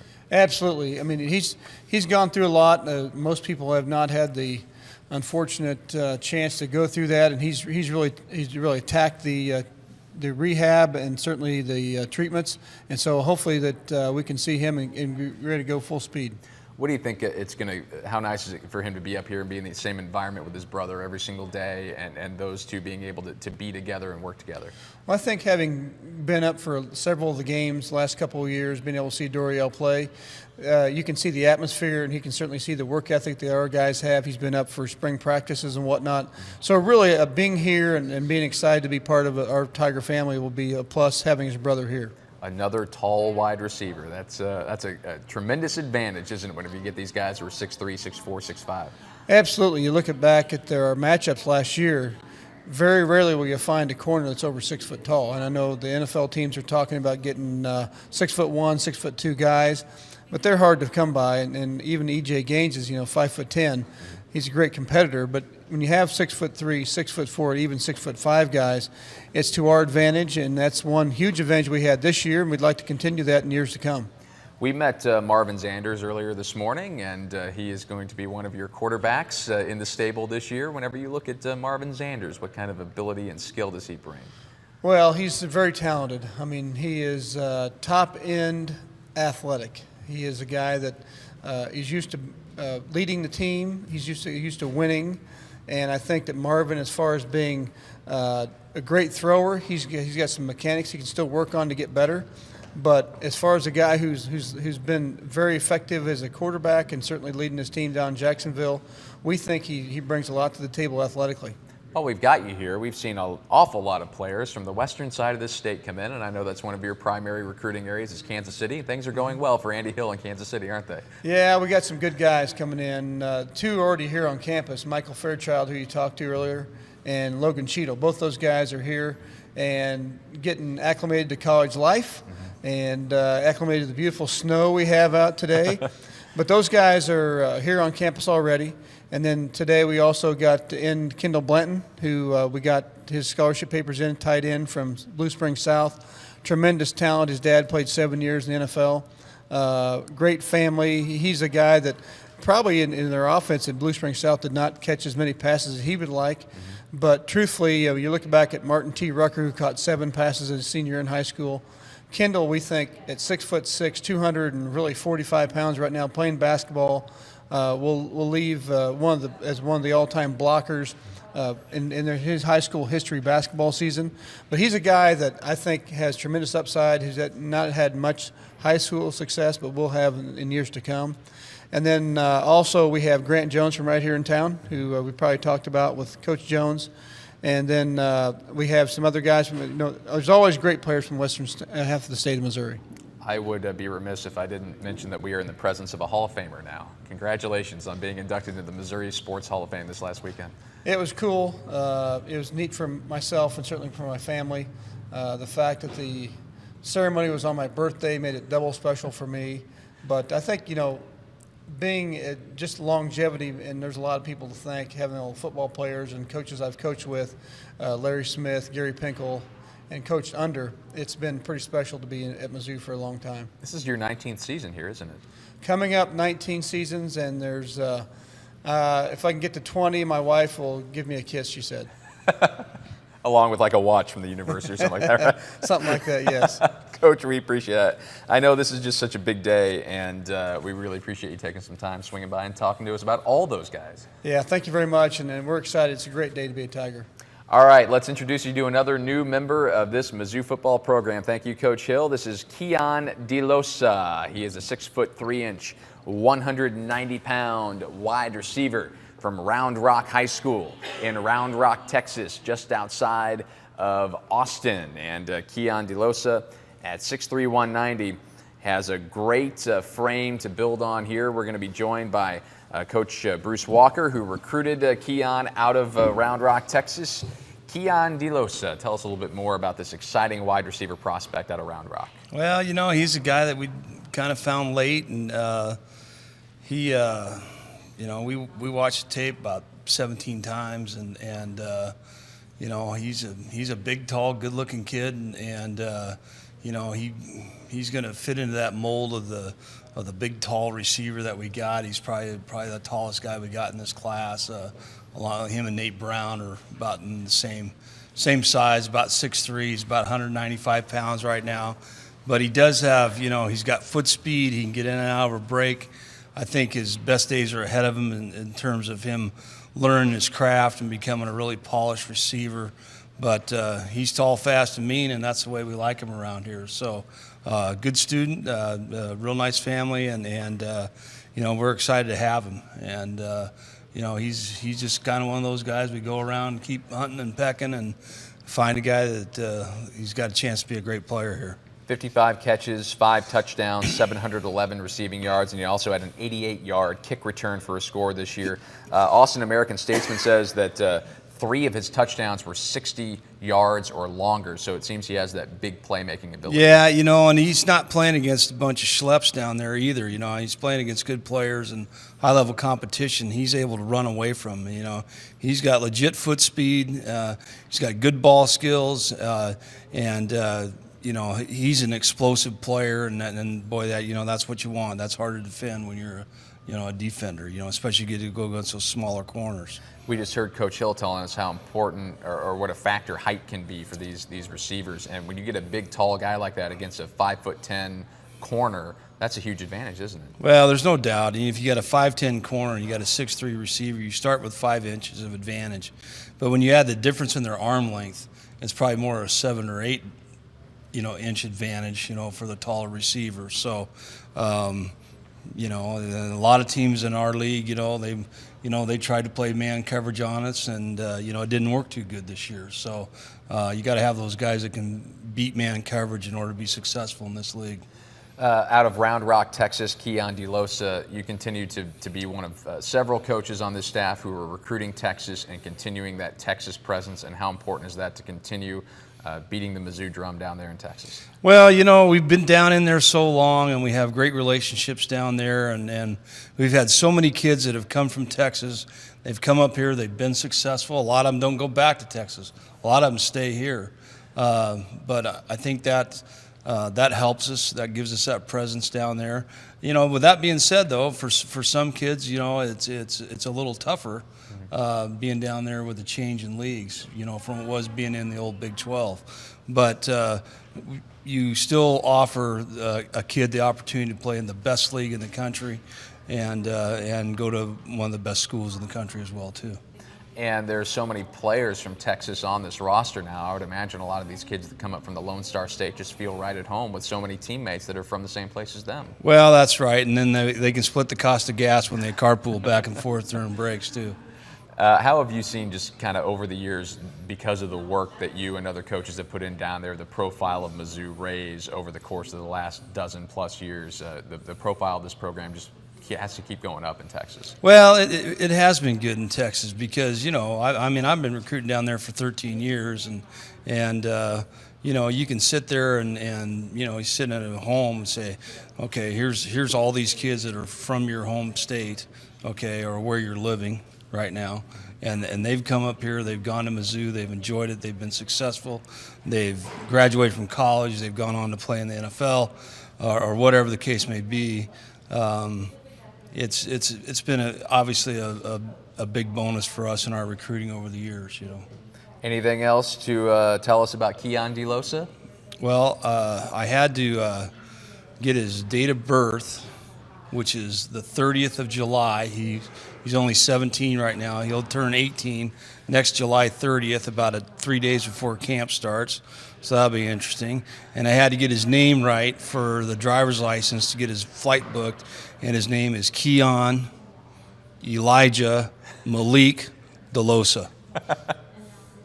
He's sounds like a fun kid we're going to enjoy having here. He's got a chance to be a good one.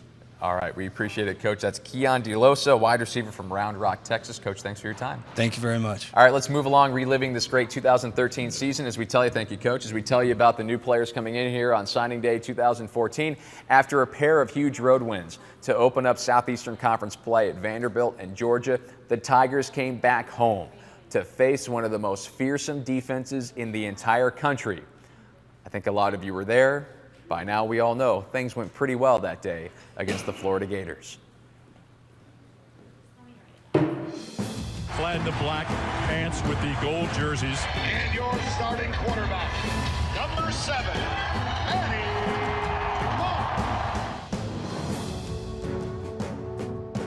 Out pattern Pattern into the end zone. Touchdown, Missouri's Bud Sasser. 2 plays, 2 throws, and a touchdown for Mizzou. A big hit by Missouri coming down on special teams was Deron Singleton.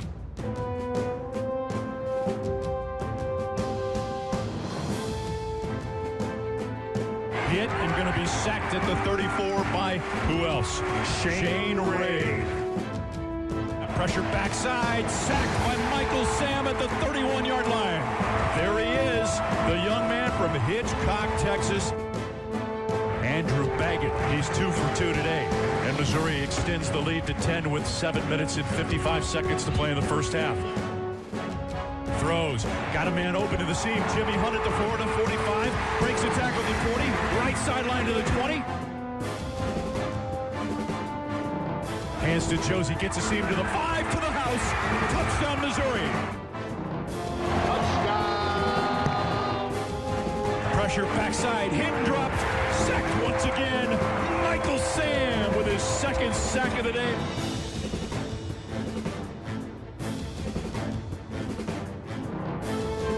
To the secondary, to the 40, midfield, foot race to the 40. Josie caught from behind at the 30. Out of the hold of Webb, high snap, good place, kick is up, plenty of leg, and it is good. Gives Missouri a 26-17 lead.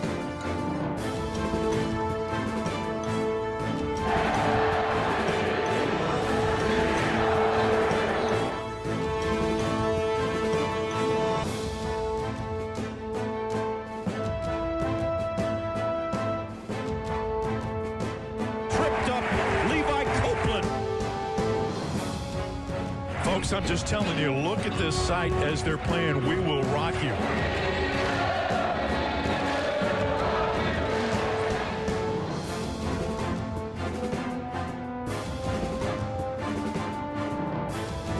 Matty Monk with time, steps up, now running to the left side, gets a seam to the 15.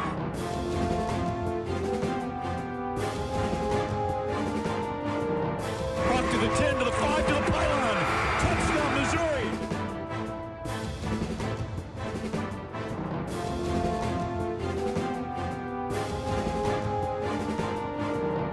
That's his 3rd 3-sack game this season.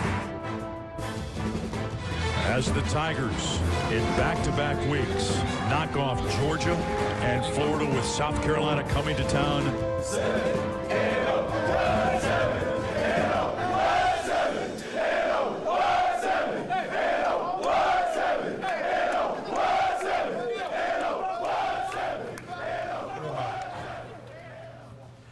All right, we're back on MizzouMade Signing Day 2014. We've got a lot of letters in. We hope you've enjoyed meeting the new members of the Mizzou football family. And right now we're joined by Mizzou's wide receivers coach, Pat Washington, to talk about a few of the kids that you have recruited that have signed the national letters of intent. And I think we're going to start with Paul Adams, who is out of Nashville, Tennessee, Christ Presbyterian, an offensive lineman, 6'6", 280 pounds. And Coach, whenever you evaluated Paul Adams, what stood out to you? The thing about it is, first and foremost, he's 6'6". You know, we're looking for tackles and we're looking for guys with length, long arms, tall, rangy guys, guys that can fill out to be 300-plus pounds, and his body certainly says that. And so watching him on tape, he's aggressive, he's very athletic, he plays basketball. So it's the exact type of guy you want to try to sign to play offensive tackle in your system. Let's move on, and we'll talk a little bit more about Paul Adams. I mean, this is another sign of the recruiting efforts in the state of Tennessee, which I know is a school or a state that you've got a lot of experience in. How have you gone about kind of establishing the Mizzou brand there in the state of Tennessee over the last couple of years? Well, the biggest thing is the season that we had this year is really getting a lot of attention from different players all over the state of Tennessee, as well as other states as well. And so being in the SEC, being new to the SEC, there's a lot of guys that really haven't followed Missouri football because it's been in the Big 12 in that particular area. But being in the SEC helps us a lot. It's getting a lot of attention. And again, like the season we had this year is really getting people to pay attention to us. Let's stay in the state of Tennessee, let's stay in Nashville, and let's stay at Christ Presbyterian Academy, because we've got another player from there, Thomas Richard. He's a 6', 190-pound wide receiver from Christ Presbyterian Academy. Tell us a little bit more about Thomas. I'll tell you what, he's a guy that can really make things happen with the ball in his hand. He's also a basketball player, really does a great job of catching the ball with his hands, great acceleration, great lateral movement, really good speed. I mean, he fits in well in the things we're trying to get done here at Missouri. And the thing about it, his mother went to school here. There was a really good connection there because of that. And he plays basketball as well. I think they've won 2 state championships, and he's a starting guard on the basketball team for the 3rd year, possibly having a chance to win a state championship again this year in basketball. Mom went to the J school here, which I can identify with. 2012, as a junior, Thomas had 55 catches, over 1,000 yards, 13 touchdowns. Followed that up with a senior campaign that included 67 receptions, 1,100 yards, 14 touchdowns. Seems like a really productive player in high school. Very productive. And the thing about it, he's a winner. I mean, they didn't win a state championship, but they played for it this past season. Again, like I say, he's won 2 state championships in basketball. So he's a really good guy, really good person, smart individual, and he's a winner. And that's what you want to have in your program, guys who are winners. I have a note here, great hands and a savvy receiver. What does that mean? Well, the thing about it, he catches everything that comes near him, and he can adjust to the ball very well. And he's a guy that can actually change direction and make things happen. I think he understands the game, which is really important. He understands how to get open and how to win the one-on-one battles. Let's talk about another wide receiver. This is Deshaun Blair, 6'2", 185-pound receiver from Sandalwood High School in Jacksonville, Florida. And, hey, 6'2", more that height. You get those guys 6'2", 6'3", 6'4". That's a great advantage, isn't it? Yeah. Particularly this year, we had a good time with those guys. So we're looking for guys like that to continue the tradition of guys with good height. But the thing about this guy, I mean, he has really good acceleration after he catches the football. He's a long stride guy that can actually make you not necessarily respect his speed initially, but once he catches up with you and get by you, it can really, really make things happen. So I'm really excited about him. Again, he's a guy that adjusts very well catching the football in traffic, adjusts very well catching the football that's thrown, not perfect. He can make those plays and he can score touchdowns. As a junior, 35 catches, 10 touchdowns, 670 receiving yards. Up the production as a senior, 52 receptions, 785 yards, 12 touchdowns. A second-team Florida Times Union All-First Coast player and a Class 8A All-State second-teamer in the state of Florida.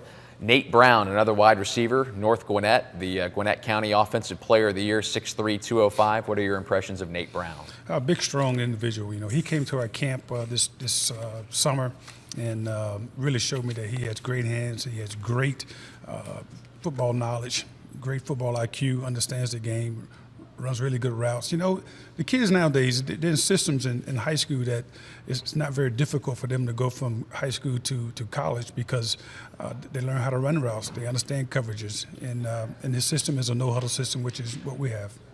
Saw some of the breakaway speed he has, unofficially clocked at a 4.540, and when you get a player like that who can get out in space and break it away, I mean, that's a tremendous advantage as a receiver. No doubt. He can run, and he's very strong, very sure-handed. It's just a benefit. We're really excited about him. We think that he's going to do great things here at Missouri, and the thing about him, he's a great young man, has a great family, really smart young man, so he fits everything we're looking for. 31 total touchdowns in his career at North Gwinnett High School outside of Atlanta, 6'3", 215. That sounds like a pretty good frame to start out with there for Nate Brown. Let's move on to Darnell Green, another receiver. Another kid that you will coach here is our receivers coach, the younger brother of Dorial Green Beckham, 6'5", 180 pounds. Coach Andy Hill just told us about some of the things he's been through, battling leukemia in his young life, but he is getting back healthy, and it sounds like he has a very bright future. He does, a very bright future. And look at 6'5". He's at 6'5", 180 pounds, so he's going to fill out. He's going to fill out. He's going to be, a 200-plus pound young man. He's very productive, runs very well. I mean, he's a guy that I think he's going to surprise a lot of people because I don't think a lot of people know much about him. But he's a guy that's going to surprise a lot of people when it's all said and done. When he got back towards being fully healthy this last year as a senior, 19 receptions, 277 yards, a pair of touchdowns, and a member of the Springfield News Leader All-Ozark team. He can probably learn a lot from his older brother too, can't he? I sure hope so. It's in his genes, so that's a good thing right there. So, but anyway, the young man, I think he's going to be special. It's just going to take a little time, but I think he's going to be special. Probably needs to put on a little weight, doesn't he? He does, and he will. Keon DeLosa is a wide receiver we just learned about, recruited by Bruce Walker out of Round Rock, Texas, and you will coach him up here as a wideout, 6'3", 190, and again, height, size, speed. I mean, it just comes in waves from these receivers, doesn't it? No doubt, no doubt. And there's a lot of guys out there like that nowadays. This young man here, we found this young man kind of late in the process, and I mean, he can run. I mean, he can really run. He's probably a 4'4", 4'5", 40 kid with great size, good hands. I think he's raw in a lot of ways, but at the same time, you can't coach speed. He's got the ability to catch the ball and make things happen and run, through and around people. What else sticks out to you about Nate Brown? Nate Brown? Yeah. Like I say, Nate Brown's a great young man. I think that not just a good football player, he's a great person. He's a guy I think is very coachable, and I look forward to coaching him. And Keon DeLosa also. Keon, the same thing. Like I said, we got in the process kind of late and got to know him and his father. Really, he has a older brother that played at Texas. For some reason, I can't remember his name, but he played at Texas. So, he's got it in his genes, and his father's a really good guy. And so I'm excited about him because I think he can make things happen once he catches the football. You are replacing some receivers with kids like Nate Brown, and all the rest will be coming in. Obviously, losing LaDamian Washington, Marcus Lucas, but a lot of good players coming back for this team. How much can these young players learn from some of these upperclassmen that are coming back, like a Bud Sasser, Dorial Green Beckham, those guys? Well, to be honest with you, in coaching, I've been doing it for a while. They learn probably more from those guys than they really do from the coaches initially. Those guys can tell them how they learn things and what to expect and how to prepare themselves. I would do it as well as a coach, but those guys will help them probably more than me initially. All right, Coach, we appreciate your time. Congratulations on a great signing day. Good luck bringing all these guys in and getting them to work. Thank you. I appreciate it. That is Mizzou's wide receivers coach, Pat Washington. Time to learn about some more of these new Tigers. We're going to bring on Mizzou's safeties coach, Alex Grinch. Go ahead and pass the baton here and learn more about a few of Coach Grinch's players that have come in today. I think we're going to start here, guys, with Finus Stribling, because this is a kid that has an interesting story. And I think you're going to love learning about Finus Stribling. 5'11", 180, defensive back from Thompson Station, Tennessee, Independence High School. This is in the Nashville area. Coach Grinch, let's start with some of his stats on the football field. 41 tackles as a junior, 52 tackles, a sack, 2 picks, and 5 pass breakups. Also had a nose for the football on special teams. 1 blocked punt, 5 blocked PATs, 3 blocked field goals. A candidate for special teams, no? No question, no question. And what it does is it speaks to the fact that he can flat out run. I mean, that's what Finus, that's his calling card, is his ability to, obviously react on the football field, and he's got speed on top of speed. As you watch these highlights, some are just hawking guys down from behind, and he can flat run. The 2013 Tennessee 400-meter state champion on the track. He was second-team All-State in track and field, and he was All-District and All-Mid-State in Tennessee on the football field. He's also an Eagle Scout. He's an Eagle Scout. Don't have an opportunity to recruit an Eagle Scout every day. This would certainly be my first one. And the one thing that you find when you talk to Finus is how impressive he is. Once a major in physics, he's got a work ethic that is as unique as probably anyone out there. Goes to school every morning at 6 a.m. to work out on his own. Drags his younger brother there with him, who's got a chance to be a good football player as well. But that's what Finus is. I mean, you talk about being an Eagle Scout and all that goes with it. And then, again, from a work ethic standpoint, from a accountability standpoint, kind of possesses all those things and does a great job in the classroom as well. Not to mention he can fly. He just never gives up on a play, does he? Well, and he shouldn't, because he has the ability to defensively, as you look at it, obviously some of these plays would not be ideal, but you make them run one of the things we talk about is always make them run another play. And if they haven't scored yet, make them run another play, and maybe you find a way to block that field goal or do something that way to keep them out of the end zone. But no, he does a nice job, and obviously a guy that we think can help us on the back end in our secondary. Our last physics major here is a guy named Max Copeland. Yeah, a little bit different. A little bit different. Little bit different look, if nothing else. But certainly, Max from a overall intelligence standpoint. If we could have another one of them, we'd be lucky. So hopefully, Fines can be that for us. Fine, it's just a kid that it sounds like is going to be awesome to have in the program. Let's move on and talk about another one of your players coming in here. I'll let you guys lead me back there in the control room about who we're going to talk about next. Another one of Coach Grinch's recruits, Thomas Wilson, an athlete from Buford, Georgia, 5'11", 185. Coach, what can you tell us about Thomas Wilson? Well, the one thing, Thomas, and several of our guys play both ways, but very few of them we kind of earmarked both on the offensive side of the ball and the defensive side of the ball and said, hey, he could be a running back for us. He could play corner for us. I think he has the size potential to be a safety for us. He's elite in the return game, kickoff return, punt return. So he's that versatile athlete that you can't have enough of in your program. And so our thought process right now is on the defensive side of the ball. But can certainly do some things with the ball in his hands as well. So I know some of the offensive coaches would love to steal him. On offense last year, playing for Buford, second team all-county, all-purpose player, so that speaks to the athletic ability. Was a member of the 2013 3A state champions in Georgia, a record-setting offense down there. He actually scored the points that set the single-season points record for his team's offense there at Buford High School in Buford, Georgia. But I've written down here, fearless and explosive. Are those some of the aspects that you can see defensively would benefit him? Without question. And, another guy, as you look at this signing class, can run. He comes from a program, you mentioned Buford is one of the top programs in the state of Georgia. They're used to winning. So he certainly brings that type of pedigree as he comes to Mizzou. But as you watch him on film, he's electric, and because of the quality of team that he played on, as you go through some of the stats, a lot of times his Friday evenings ended at halftime. So from a stat standpoint, trying to get as many carries as he otherwise would have had he been playing 4 quarters over the course of the year, but.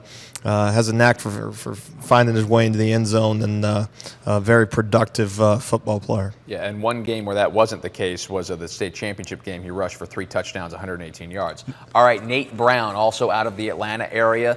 We mentioned, I think, a couple of times the Gwinnett County Offensive Player of the Year, a wide receiver from North Gwinnett High School, 6'3", 205. Your impressions of Nate Brown? Well, Nate's a physical route runner. He's a physical wide receiver, uses his body well. Runs routes exceptionally well. He's a guy that was on our campus this summer, so we're real fortunate to have him in camp and kind of see him live and in color, which certainly helps with the evaluation process and allowed us to kind of get in the game really early on Nate. But another guy, comes from an exceptional football program at North Gwinnett High School down there in Georgia. Bob Spire, his head coach, does a great job. Great offensive mind, Coach Spire. And they kind of run a similar spread to what we do here. So I think from a fit standpoint, we like him big and fast here at Mizzou, and so he kind of certainly fits that mold. Talked to Coach Henson earlier about kind of taking the offensive line perspective to recruiting a defensive lineman, and whenever you're recruiting a kid like Nate Brown coming from the defensive backfield where you coach, does that give you an interesting perspective on these wideouts? Well, it does. I mean, and that's, when you look at a guy like Nate, he has the ability to run by you, and then also to make tough catches when you do have good coverage, and those are the most frustrating ones to cover, because when you are still punished, even when you're running toe-to-toe with a guy, or feel like you're in a position that you could be playable on the football, but because he is so physical and has great hands, still has the ability to make the play. And then once he makes that play, then he has the tendency to run away from you. So great qualities in a receiver, and kind of scary as you look at it from a defensive back standpoint. Nate Brown, North Gwinnett, out of the Atlanta area. A lot of inroads being made in Georgia there the last year or so, aren't there? Well, it is, and that's certainly by design. I mean, that's something that as you transition to the SEC, it's certainly a hotbed down there. There's great football, as there is in a number of different states across the country. But certainly, if you circle one in the Southeast, Georgia would be, along with Florida, would be one of the two that you would circle. So again, by design, and been very fortunate the type of guy and the quality of player that we've had an opportunity to bring in. How much impact would you say the win at Georgia and playing in the SEC championship game has had on recruiting in the last few months? Well, it's huge, and I think for people in the state of Missouri, I mean, I think obviously everybody excited about a win at Georgia, and as you mentioned, playing in the SEC championship game. But the thing that you find in the Southeast is to get to Atlanta, and you'll hear that term a lot, how a big deal it is, and how much respect they have for that football game, that SEC championship game, and how hard it is to get there. So to have our name attached to it, and to have an opportunity to play in the Dome down there, and obviously would want a different result, and God willing have another opportunity to do just that. But again, from a respect standpoint, there's not a game you could play in that will get you any more, and that to me that would even include bowl games. That SEC championship game is kind of the benchmark that everybody kind of judges programs in the Southeast, and obviously we're finding that out. All good stuff, Coach. Thanks. We appreciate your time once again. I appreciate it. Coach Alex Grinch. Let's go back over to the big board. Kat Luke Casey is going to update us on some of our social media interactions. A lot of you have had questions here this morning, and Kat is here to interact and answer them over at the big board. Kat, take it away. Thanks, Ben. Chad just walked behind when the cameras switched. That's kind of funny. I'm trying to get people to walk behind so you can see how busy it is around here. First of all, I have a lot of tweets to get to. And I've been hearing a lot of things on message boards, that type of stuff we'll talk about. I just saw, for all the reporters who cover Mizzou football, I get text messages every time you tweet, so I see some of the stuff you write. David Olive tweeted to David Morrison from the Tribune, football player named Finest Dribbling, who's also an Eagle Scout. It sounds like a Wes Anderson movie. Yes, that is true. Finest is an Eagle Scout. We actually had a picture of him. If it hasn't been shown on the show, we'll put it up on GaryPinkle.com. But Finest is great, hard worker, and yes, he's an Eagle Scout, which how many of you can say that? We're very proud to have him as a Tiger. First of all, I want to talk about what MizzouMade is. So if some of you are sitting out there wondering what is #MizzouMade, where did this come from? I've heard it, but I'm not quite sure what it is. It's actually a phrase we came up on NFL Draft in 2013, so last year. We knew Sheldon Richardson was going to go in the first round and that Mizzou was in the top 5 in NFL first-round draft picks. Now, Mizzou isn't just good at getting guys to the NFL. We're also good at player development, which is 3 main areas: graduating players academically, getting them to the NFL, and also helping them grow as men. If you're a little bit curious want more details on that, go to GaryPinkle.com. The site just got redesigned today, and right on the front page there's a whole section on MizzouMade. Now, let me take you back to the NFL draft when we were sitting in, it wasn't a war room, but it was our offensive staff room, and throwing out ideas, with our recruiting GAs, and there are a lot of people who work on our coaching staff. So sitting around, how do we figure out how to promote that we have some of the top first-round picks since 2009? So Kendra Jackson, who's actually a former captain here and is currently on our staff, said, hey, what about #MizzouMade? And since then, it's grown into more than just the NFL draft, but it's been academically and growing as a man. Again, if you want to look up more on that, you need to go to MizzouMade section on GaryPinkle.com. And if you guys have not been to his site today, we just redesigned it. It's all up and running. There are updates on all the guys as they're coming in all day. Second, I asked you guys to start asking me some questions. Before we get to that, Steck came up to me, and apparently on Tiger Board, fans are saying that, I don't know, Ben, I didn't watch the interview earlier. So Steck said his wife is very beautiful. Okay.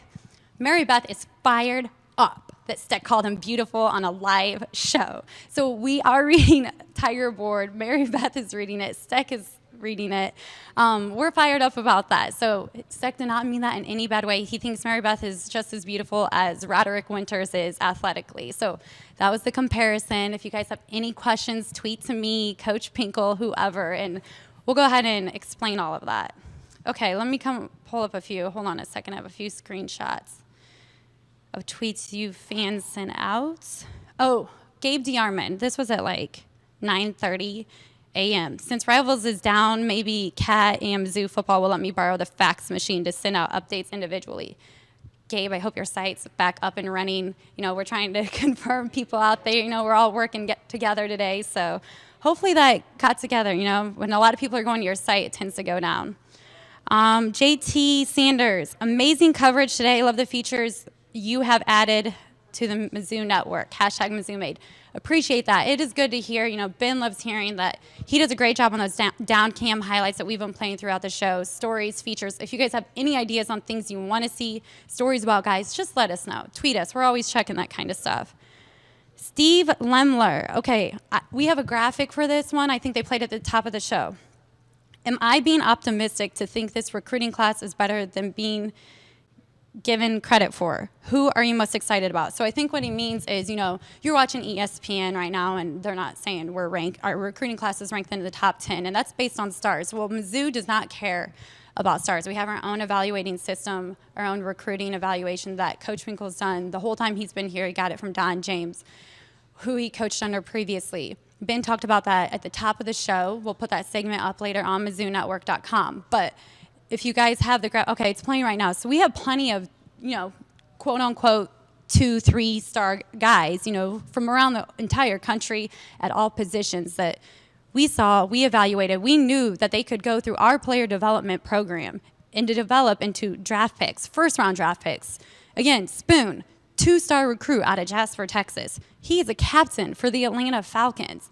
You know, Michael Sam, unanimous All-American. He was a 2-star recruit. Actually, he wasn't even offered until he came on the visit. And they saw him and they said, this guy's going to be great. He's a hard worker. He has everything that we want to make him a Mizzou Tiger. So, Steve, I hope that answered your question. If not, we'll put the we'll put the interview back up with Coach Pinkle, and he will also be helping close out the show at the end. Christy Barber said she loves the live coverage, but I need to be taller. So thank you. Michael Fairchild's like, yeah. I try not to wear heels because we're running all around today, but yeah, that's kind of a typical issue. So I'm sorry, but I loved that. That made me laugh. So yeah, Michael Fairchild right before I said, oh, you're 6'6". So if Coach Ivy comes on a little later, he's going to talk to Ben because he's sitting down and Ben's taller than me. I think that's all I have for now. I know I talked a lot, rambled a lot. Again, the recap is going to be on GaryPinkle.com, MizzouNetwork.com. If you're curious what MizzouMade is and what our player development program is about, you can go to Coach Pinkle's site, right to the MizzouMade section. Keep using the hashtag. Keep looking at all our sites. We're getting highlights, pictures, bios. A lot of people are working around the clock here to keep you updated all day. I'm going to go back to Ben unless he wants me to keep talking. I was giving him a break there. No, we're good, Kat. Thank you very much. Great explanation of what MizzouMade is. And of course, that is the program that our players go through here. The end result of MizzouMade is winning. And the Tigers did an awful lot of that this season. Let's continue our recap of the 12-2 Cotton Bowl Championship 2013 campaign when the Tennessee Volunteers came to town and they left with a loss.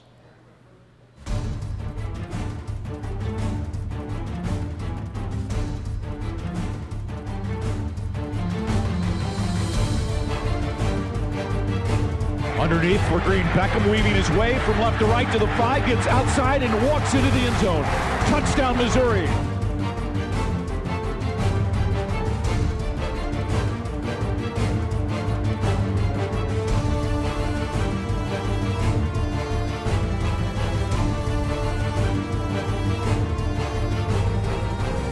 Beals hit at the line of scrimmage and brought down quickly. Hemmed in by E.J. Gaines and dropped at midfield.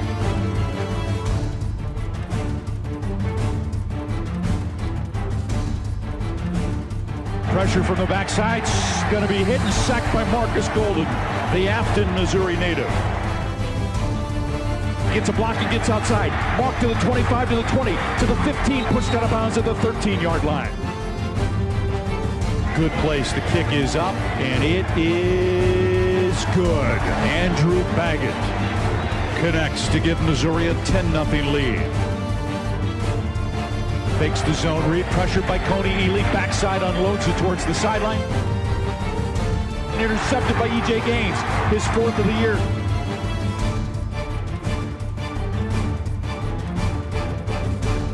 Has some time, now moving to his right, looking downfield.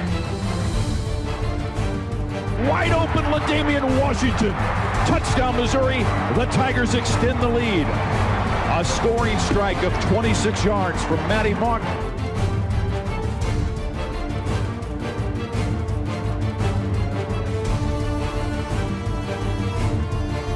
Looking, has time, steps up now, throws, seam pattern. Touchdown, Marcus Lucas of Liberty.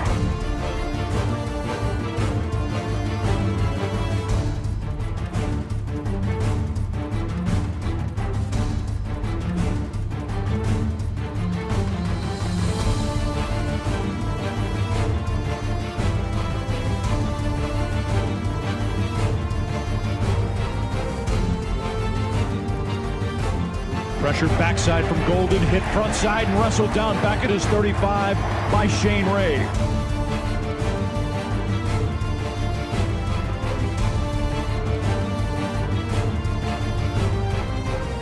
Running left, Hansborough seam into the secondary to the 20, to the 15, to the 10, to the 5, to the house. Touchdown, Missouri.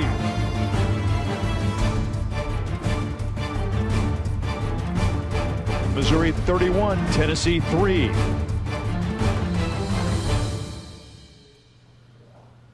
Back on MizzouMade Signing Day 2014, another letter just in here to the Mizzou Athletics Training Complex. Coach Pat Washington is going to add another wide receiver to the big board. Go ahead, Coach. It is Lawrence Lee, a wide receiver from West Florida Tech High School in Pensacola, Florida. And that's a strong count there of wide receivers. Coach Washington, come on over here and you'll tell us about Lawrence Lee, 5'11", 175 pounds, out of West Florida Tech. This is another school that Mizzou is making some real inroads in down there in Florida. We're going to tell you about a teammate of Lawrence's here in a second. But first, Lawrence Lee, exciting, talented wide receiver out of Florida. Very exciting. He's not the 6'3" guy. Okay, but he's a smaller guy that's really, really quick, very agile. He's a guy that you can throw the little perimeter screen, the bubble pass to, that he can make people miss and make a lot of things happen. I think he's going to add a lot to our offense. Let's roll through some of his stats as we look at some of his video as a sophomore. I mean, he was a productive player all 3 years. 52 catches as a sophomore, first team all-area and an all-state honorable mention.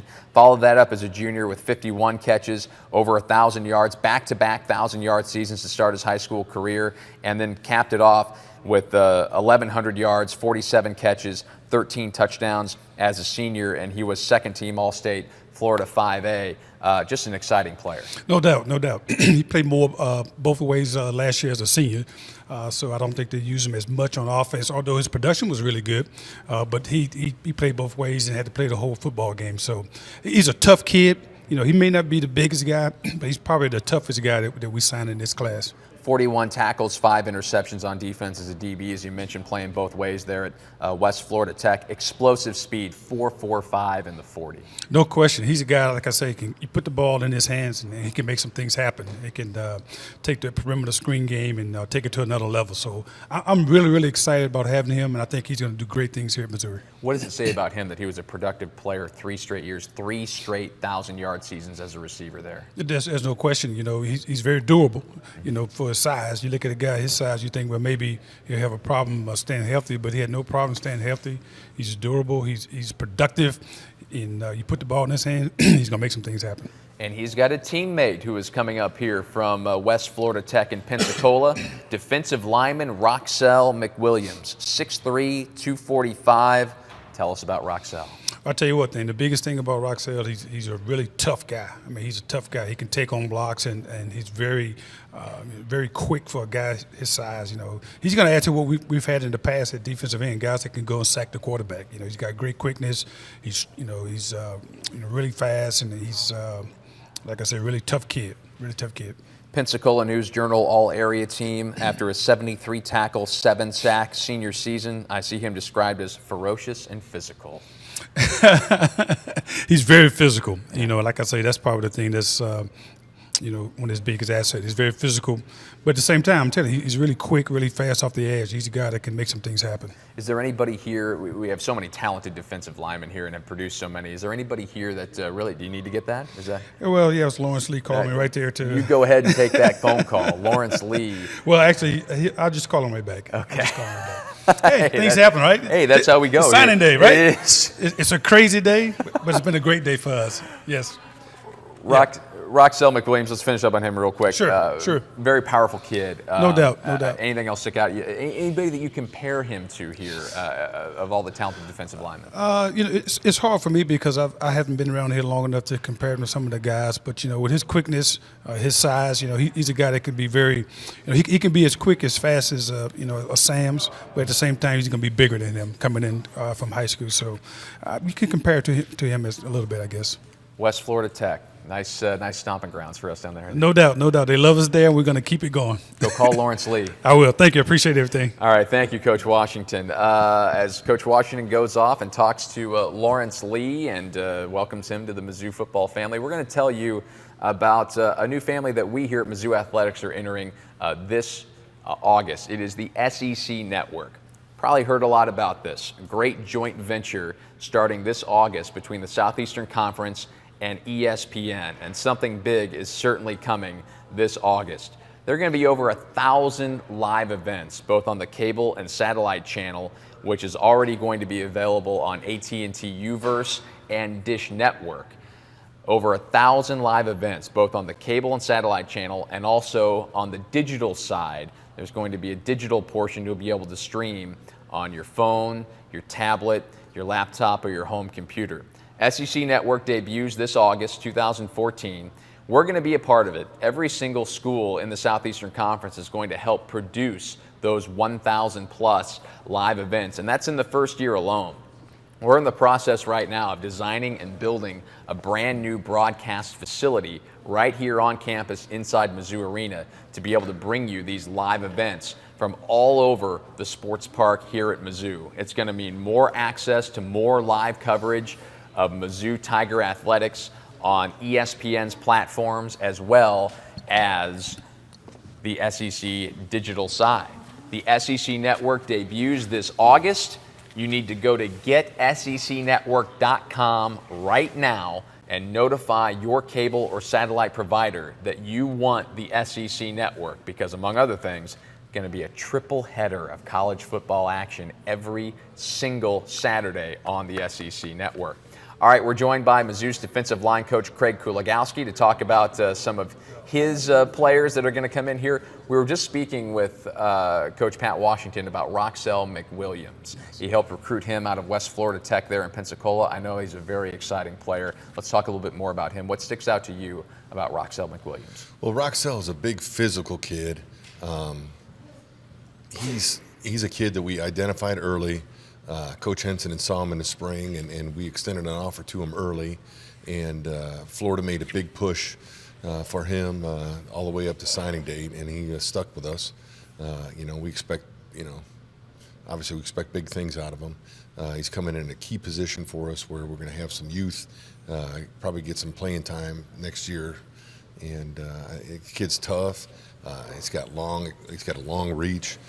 He's going to be able to play with leverage. He's very physical. He runs, very well. All the guys we recruit run very well. And I think that the kid's got a real bright future. Your position here at Mizzou has produced the most first-round picks of any position here out of this program since 2009. So there are a lot of great players that have come up under your tutelage on the defensive line. Does Roxell remind you of any of them? I think that he reminds me of a few of them. Yeah. All together, guys like all the way back to Xavier Jackson, maybe a little bit of Coney Ely, maybe a little bit of, a number of different guys. But I think he's a guy that lived up to our expectations his senior year also. He didn't have a disappointing senior year. He played great. The team did well.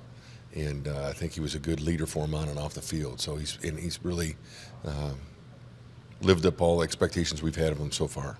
73 tackles, 7 sacks as a senior at West Florida Tech High School. This is the same high school that produced Nate Crawford, isn't it? That's exactly right, and Lawrence Lee from this year's class. That's yet another example of the recruiting efforts down there in the South in Florida. And we've heard people in the past kind of compare it to whenever the staff first got here and really made a big push in Texas. Is that a fair comparison? Without question. You know, when we first went down to Texas, the kids wanted to play in the Big 12. So we were able to get a lot of kids that, you know, were interested in playing against Texas. Now that we're in the SEC, we're getting kids that are in SEC country more interested in coming to us than they were in the past. And in general, I will say these are, you know, some of these kids are probably as good or better prospects than we were looking at before. So I think that, you know, we're pretty excited. As you have gone around on the recruiting trail over the past several weeks and months, have you kind of reaped the benefits of the 12-2 SEC East championship season? Well, it helped to, you know, with these defensive ends. It certainly helped with a strong finish. It helped with a couple other guys we got these last weekend. I think the kids, you know, they know that we can play for a national championship, and we know that we can compete for an SEC championship and win an SEC championship. So that certainly appeals to a lot of these players that we signed in this class. Coach Grinch was talking about how often you hear down in the South about making it to the SEC championship game and how much respect there is for teams that play in that game. Did you pick up on that also? Without a question. You know, when you're you're talking to kids about the SEC East and winning the SEC East in your second year, and you know, how many teams, current head coaches that are in the SEC East that have not made it to that game, you know, as an extremely large, you know, accomplishment. And, you know, and a lot of guys recognize that, and they want to play for a team that's highly successful. Coach, we appreciate it. Thanks for your time once again on a busy signing day. I'm excited to be here. As Mizzou's defensive line coach Craig Kuligowski. We mentioned how exciting a season it was. Let's continue reliving the 2013 campaign as the Tigers went down to Lexington, Kentucky and got a big win over the Wildcats. Thanks, Coach. Today, number 8 Missouri, with SEC championship hopes still alive, come to Lexington, Kentucky. They're on the cusp of winning the SEC East. They control their own destiny.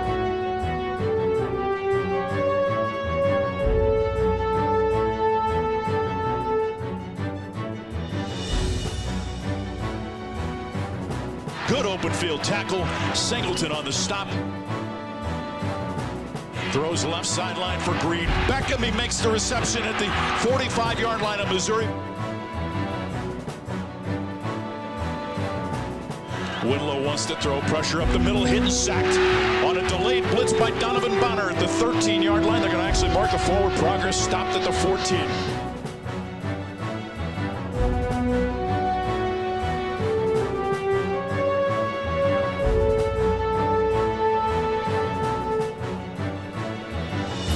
Murphy gets a seam to the 30, cuts it inside to the 25, to the 20, inside the 15. He's dragged down by the nickelback at the 8.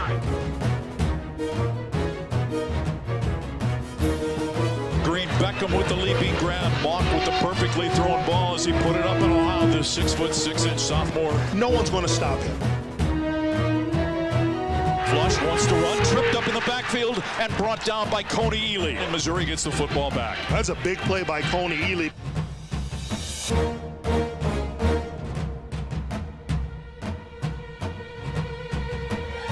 As Missouri comes up with his first punt block of the season, I think it was Levi Copeland that might have got it. And what a great effort. Handed to Josie, cuts it back left, touchdown Missouri. Tigers put points on the board after the block punt.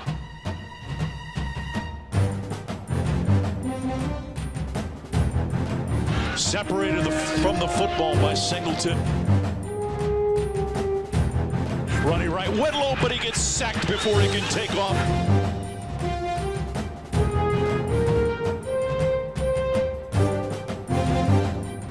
Third down and 12 for Kentucky, operating from its 41.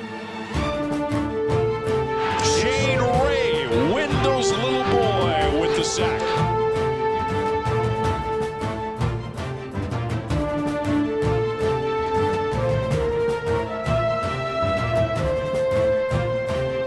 Into the end zone, lofted for Green. Beckham makes the reception on the far sideline. Touchdown, Missouri. The second time they've just picked on the shorter cornerback.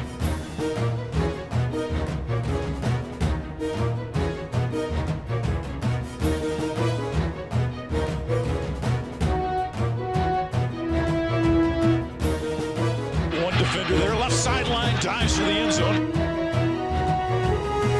They call touchdown, Missouri. 28-3 in favor of Missouri. Hit from behind by Andrew Wilson and brought down at the 45. Ball comes free. Missouri's got it. Pressure backside, spins away from traffic to his left side. Looking downfield as he maintains the ball. Gets to the 40, to the 30, 25 out of bounds on the far sideline. Inside the 25 at the 22-yard line. Fake pattern DGB over the defender. Touchdown, Missouri. He just dove over the defender and pulled down the pass. At some point, if you're a cornerback covering Dorial Green Beckham, you gotta look back for the football. The corner never looked back, and the ball was thrown perfectly.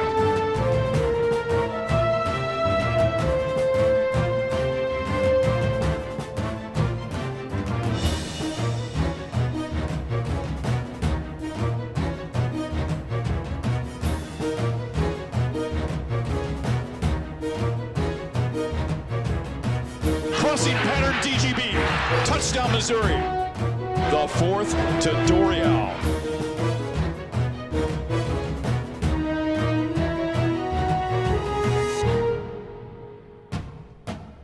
Josie will not be caught. To the 20, to the 10, to the house.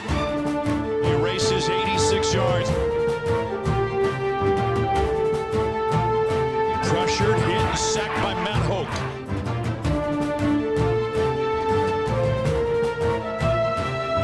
The Tigers improved to 9-1 and 5-1 in the SEC.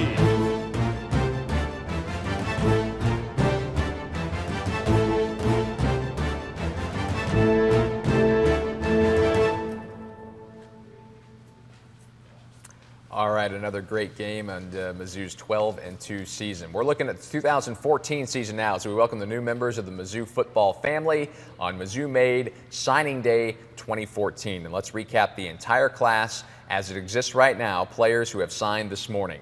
Paul Adams, a 6'6", 280-pound offensive lineman from Christ Presbyterian Academy in Nashville, Tennessee. He is the reigning Tennessee Mr. Football Class 2A Lineman of the Year after a fantastic senior season at Christ Presbyterian in Nashville, Tennessee. Sam Bailey comes to us from inside the state of Missouri. He is from Lamar, Missouri, a three-time state champion.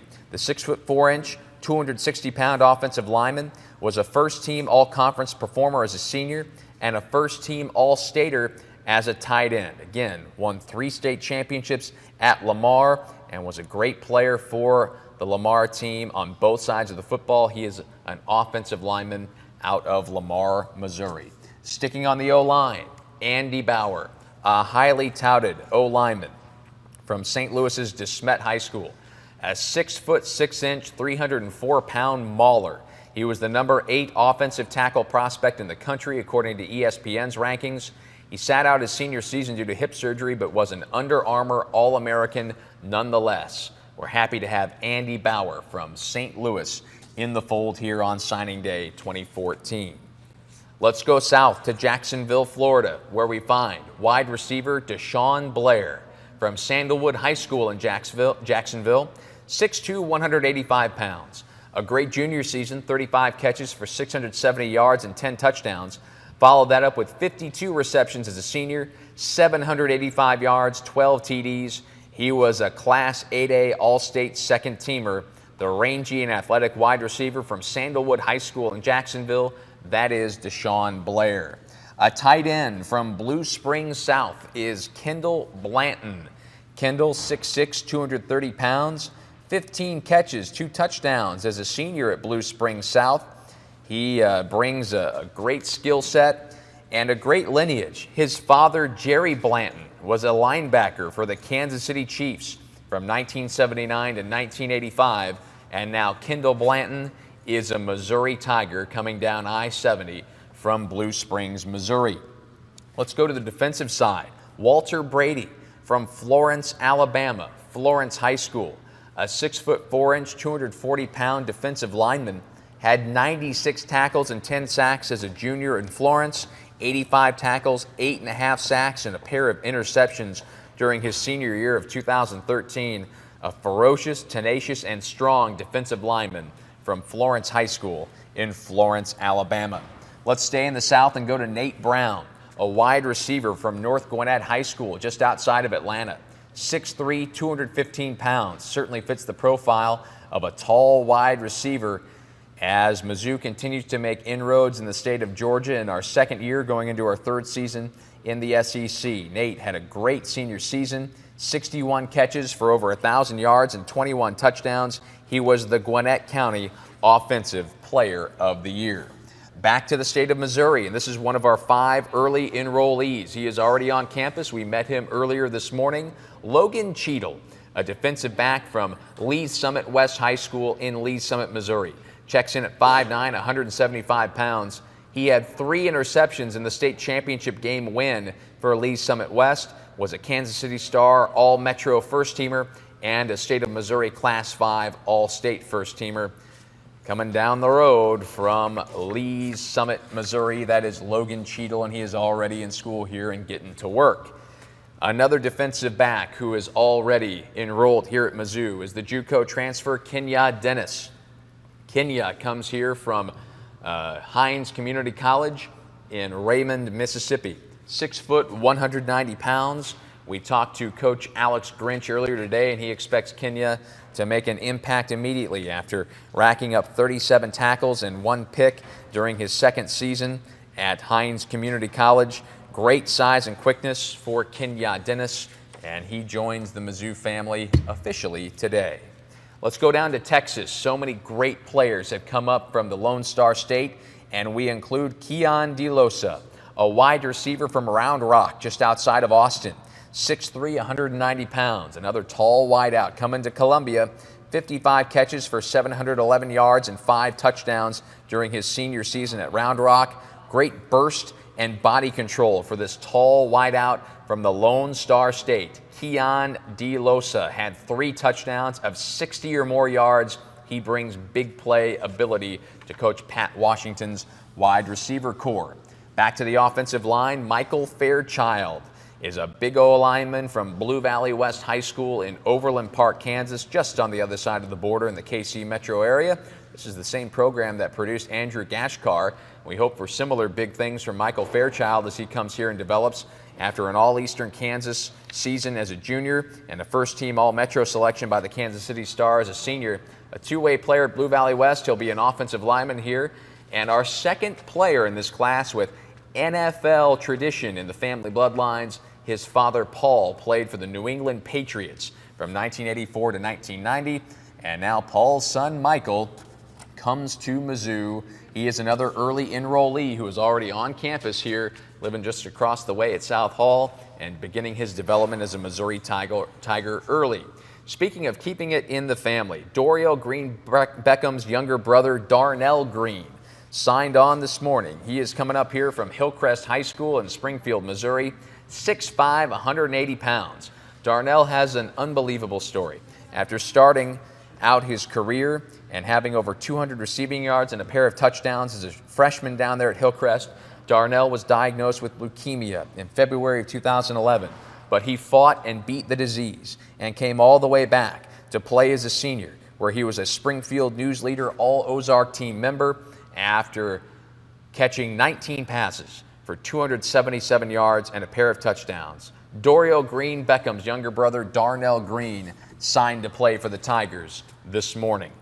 Grant Jones, another Mizzou family member, the son of Mizzou's longtime running backs coach, Brian Jones, from Hickman High School here in Como. He is coming up Providence Road to to join the Mizzou football team. An athlete who played both offense and defense, a very talented tight end offensively, and also a menace defensively for many teams around here, Central Missouri, on the defensive line. Brings excellent hands and great hand-eye coordination on both sides of the ball. The athlete from Columbia Hickman is staying in town and will play for his father in this Mizzou coaching staff here at Missouri. Over to Indianapolis, Brandon Lee is a 6'2", 215-pound linebacker from Lawrence Central High School in Indy. A highly regarded player, a 4-star who turned down schools like Vatech, Oregon, and Michigan State to become a Tiger. Another early enrollee who is already getting started on his education. Told us earlier this morning he wants to be an orthopedic surgeon, and he is in a great place to do that. The number 17 outside linebacker in the whole country, according to ESPN.com. He is coming off a first-team 6A All-State season as a senior at Lawrence Central High School in Indianapolis, Indiana, and we're happy you were able to meet him this morning here live on MizzouMade Signing Day 2014. Roxelle McWilliams, one of our Florida Tigers coming up from Pensacola, West Florida Tech High School. We just spoke with Coach Kulikowski, and he is excited about Roxelle, a big 6'3", 245-pound defensive lineman from Pensacola. Had 7 sacks as a senior and was a Pensacola News-Journal All-Area Team first-teamer. This ferocious, physical, and powerful D-lineman from Pensacola is one of 3 players on the roster now from West Florida Tech High School. Kevin Pendleton is another big offensive lineman from Lee's Summit, Missouri. Another Lee's Summit West player coming down the road, 6'3", 220, an all-Metro first-teamer for the Kansas City Star. After a great senior season for the 5A state champions at Lee's Summit West, we're excited about Kevin Pendleton. Thomas Richard is one of several players from Tennessee coming up north. Christ Presbyterian Academy, the same high school as Paul Adams, who we told you about a moment ago. Thomas Richard is a 6-foot, 190-pound wide receiver from Nashville. Had 14 touchdown catches after back-to-back 1,000-yard receiving seasons as a junior and senior, 27 combined touchdowns over those 2 years. Thomas Richard, his mom attended J School here at Mizzou, another fine J School grad. Who knows if that's where life will take him, but for now he is a Missouri football player, Thomas Richard from Nashville. Tavon Ross on the defensive side, an exciting 6', 200-pound defensive back from Cochran, Georgia, Bleckley County High School, a 2013 All-Stater from the state of Georgia, an elite athlete with great speed and size. He had 6 interceptions as a senior at Bleckley County High School. Tavon Ross, another exciting player from the state of Georgia, as Mizzou continues to build relationships down in the South, particularly in the Atlanta area. Finest Stribling is from Thompson Station, Tennessee, a 5'11", 180-pound defensive back from just outside of Nashville and Independence High School. Had a great senior season, 52 tackles, a sack, and 2 picks. He had 1 blocked punt, 5 blocked PATs, and 3 blocked field goals. He was a ball hawk on special teams. 2012 and 2013 all-district and all-mid-state performer, also a track star, the reigning 400-meter champion in the state of Tennessee, an Eagle Scout who is excited to be coming to Mizzou and beating that path up from the state of Tennessee. Finest Stribling. Back a little bit closer to home, Greg Taylor is a 5'11", 185-pound defensive back from East St. Louis, Illinois, just across the river. Had 78 tackles and 2 picks as a senior at East St. Louis. A great all-around athlete who played all over the field for East St. Louis. He will be a defensive back here at Mizzou after signing his national letter of intent this morning. Trayvon Walters is another Florida transplant coming up north from Bradenton, Manatee High School, 5'10", 190 pounds, a running back who was a real producer at Manatee High School, 1,200 rushing yards as a junior, 1,700 rushing yards. He averaged 7.5 yards per carry as a senior. A tough and physical, strong, straight-ahead runner from Bradenton, Florida. That is Trayvon Walters. Back over to the defensive side. Spencer Williams is a 6'4", 220-pound defensive lineman from First Coast High School in Jacksonville. Another Florida Tiger coming up north. They'll enjoy the snow, I'm sure, when they get here. Spencer Williams, a long, exciting, big play ability defensive lineman from Jacksonville, Florida, First Coast High School. Thomas Wilson, is a great all-around athlete from Buford, Georgia. Buford High School, 5'11", 185 pounds, played a lot of running back during his senior year, was a second-team all-county, all-purpose player, though. That just shows what a great athlete he is. He rushed for 3 touchdowns in a state championship game win for Buford High School. A fearless and explosive player, another great all-around athlete coming up here from near Atlanta. Raymond Wingo is a local product from St. Louis University High School. We heard from Cornell Ford earlier in the show, very excited about this explosive, elite athlete, 4.3 speed in the 40 as a senior at SLU High, 24 tackles, 2 picks. Just to show you what a great athlete he is, he also rushed for 482 yards and had 241 receiving yards on the offensive side. We like his home run threat ability here as a defensive back out of St. Louis University High School. Down to the state of Texas, Roderick Winters is a big 5'11", 195-pound linebacker from Bowie High School in Arlington, Texas. This is the same program that produced Russell Hansbrough and Kip Edwards, and now Roderick Winters, who as a junior switched from offense to defense and immediately led Bowie in tackles with 93 as a junior. Followed that up with 9 tackles for loss as a senior. A great player that I know Coach Steck is really excited about. Roderick Winters, the 5'11" linebacker out of Arlington, Texas. Let's go back down to Florida. Ish Witter, this is another exciting running back. A shifty, quick, elusive back out of Alonzo High School in Tampa. 5'8", 193 pounds, rushed for 900 yards as a junior and 6 touchdowns. Followed that up with increased production, 850 rushing yards, but 10 TDs, 1,228 all-purpose yards, both all around the field, receiving, catching the ball, returning kicks, 14 touchdowns as a senior. That is Ish Witter, who is another great running back coming up from Florida. And we also have Marvin Zanders. This is another early enrollee who we met this morning, already on campus. A 6'2", 185-pound quarterback from Raines High School in Jacksonville, Florida.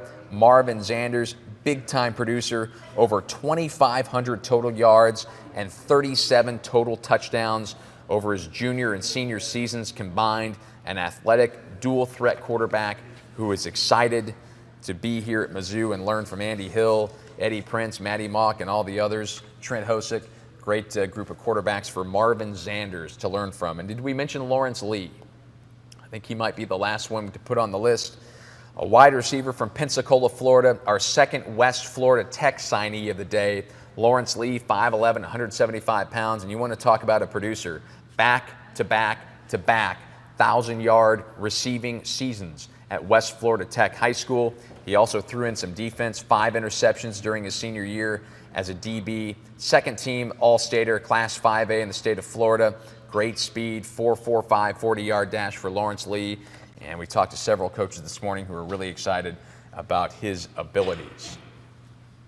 It's not just about the new guys who are coming in. We also have been reliving this great 2013 season. And one of the key players from that team was offensive lineman Evan Boehm. Let's go over to the newest member of the Mizzou Network family. Our brand new reporter, Columbia native, just like myself, Lauren Holman is here to talk with Evan Boehm. Lauren?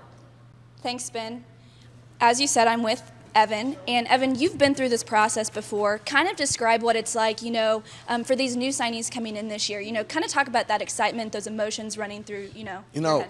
During signing day, it's nerve-wracking because you know where you're going, but the kids that you want to come here and the kids that you've grown up with relationships with through visits and through everything like that, just through the whole experience, you want them to come here too. You want them to be a part of the family, and then you're hosting, and that even gets you back into the recruiting process a little bit more, and it gets nerve-wracking, but it's exciting at the same time to see all these people on this board coming in and coming through the Matsy and coming through Neaton and just having fun and coming and being a part of the Missouri family. Now, 5 guys already here, this year right now.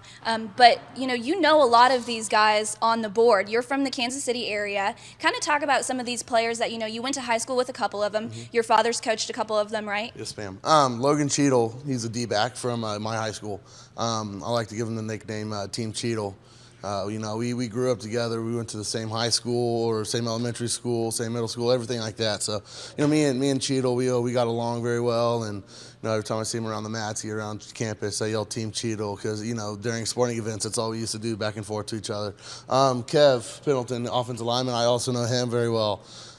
Every time I go back, we work out and we talk and we do all this stuff. And but he's a great player. He's a great catch to have for the University of Missouri. He's going to fit right in with the offensive line, and it's going to be a great time. Then also we have Mike Fairchild here, a little Fairchie action. He came in early, and that's he's a good kid, quiet, but we're trying to break him out of his shell and come and enjoy it and have some fun with us. What's it like seeing so many guys, kind of from your area, come here to Mizzou and join this family? When you walk around the recruiting world and you listen to the recruiting world, it's always Texas and Florida has the most talented kids in the nation. But when you can go to your backyard like Mizzou does and pick up kids from not only Kansas City but from St. Louis and from Springfield, and still have the seasons like we did last year. That's something special to have, and that means we don't have to go as far. But at the same time, we're still going down to the Georgia or to the Florida and to Texas schools and getting those. So how exciting is it for you just to see these kids come in here from high school, wanting to be a part of this family, wanting to jump on in and start training with you guys? It's awesome. We have those 7, I think, kids that they come in early and they're fitting right in and they're just going with it right now. And you can tell that they're really enjoying it. But you can't wait to have all these kids come in and join the family too. It's a good time, and all these guys' letters are in, and we can't wait for them to actually get in here on June 3rd and be a part of the team. And so, as we go into, football season, what are some of the things that maybe you're looking forward to the most, especially with this class that's coming in? Just hanging out with the offensive linemen, the new kids, and getting to know them because, as an offensive lineman, we are the most well-groomed kids. We hang out with each other all the time. There's no way that you'll see another offensive lineman without another offensive lineman, especially walking around the mats.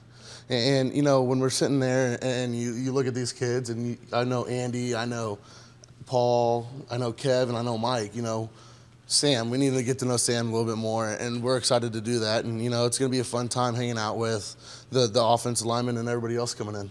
Well, thank you so much for stopping by. It's really cold. You guys don't have class today, so we appreciate you trekking through the snow. But we're going to go back to Ben, and he's going to give us an update on what else is going on today.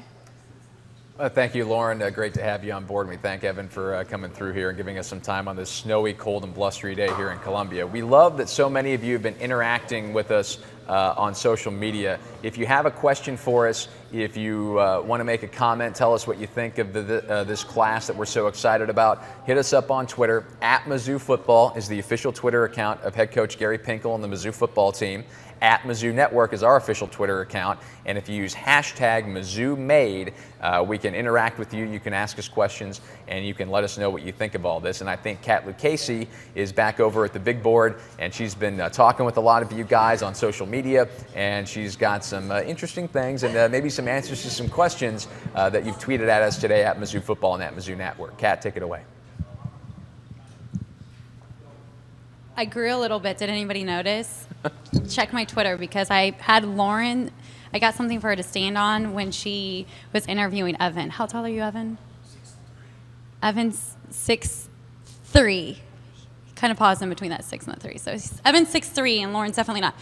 Anyway, Lauren is new. She just got hired full-time with Mizzou Network. She actually worked with me as a student assistant back in 2010 and worked really hard when College Game Day came here. And you know what? That was one of the best weekends we had. And I could not have done it without her help.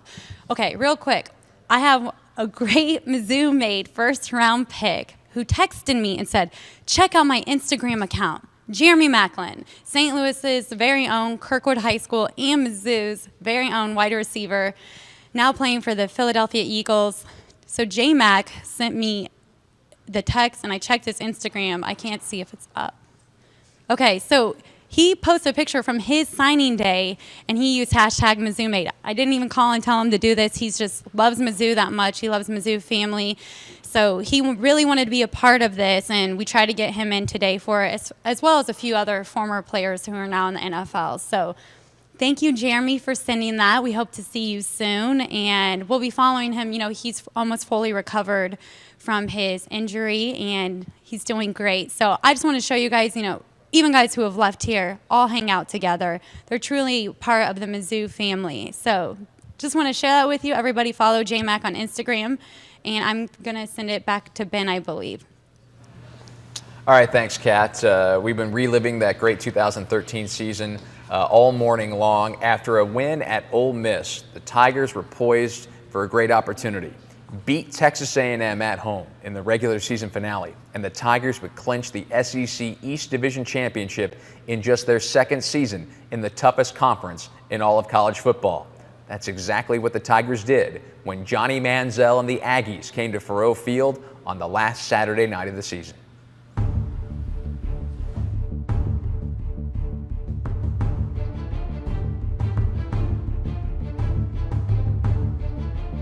It is senior day here at Mizzou, and what a season these seniors have had.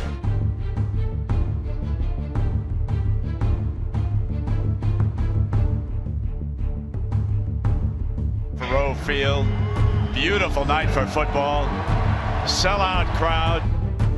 Manziel keeps it, hit by Kentrell Brothers and brought down at the 40-yard line.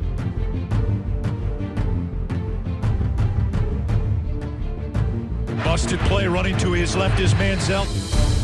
Tripped up at the 35, brought down at the 38-yard line by Coney Ely.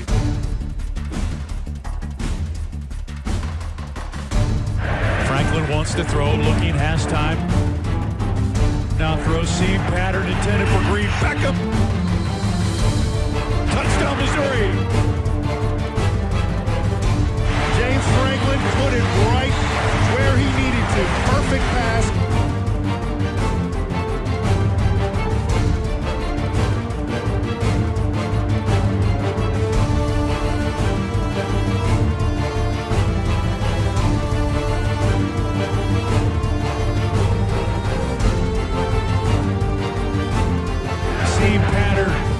Washington makes the reception at the 5, brought down at the 2. Running right is Murphy trying to get outside. Touchdown, Missouri. Missouri has tied Texas A&M.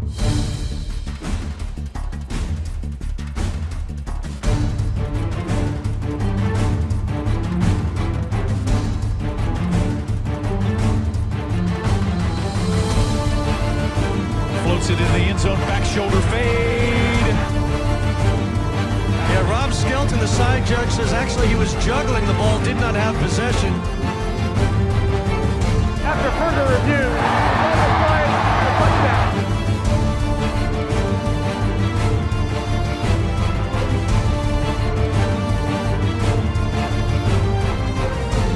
Williams in the backfield. Andrew Wilson wraps him up and throws him to the turf at the 15. 3rd and 1. Josie running left, cuts it back right, gets a breakaway to midfield, to the 40, being chased to the 30, to the 20, to the 10, to the house. A 57-yard lightning bolt.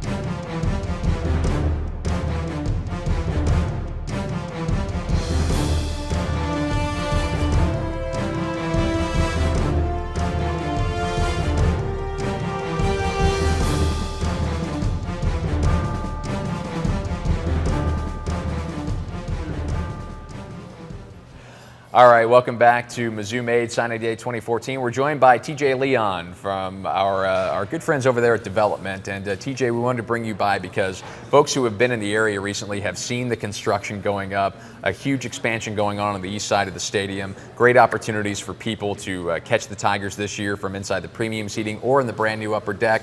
What are the important things that fans need to know about the brand new east side expansion debuting this August?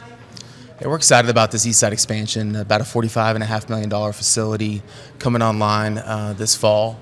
And we're a little behind schedule because of the weather, but they promised they're going to be ready to go. So we're excited to have J.E. Dunn out of Kansas City working on that as our general contractor. We're going to be having about 1,200 premium seats, so 800 club seats, 400 loge seats.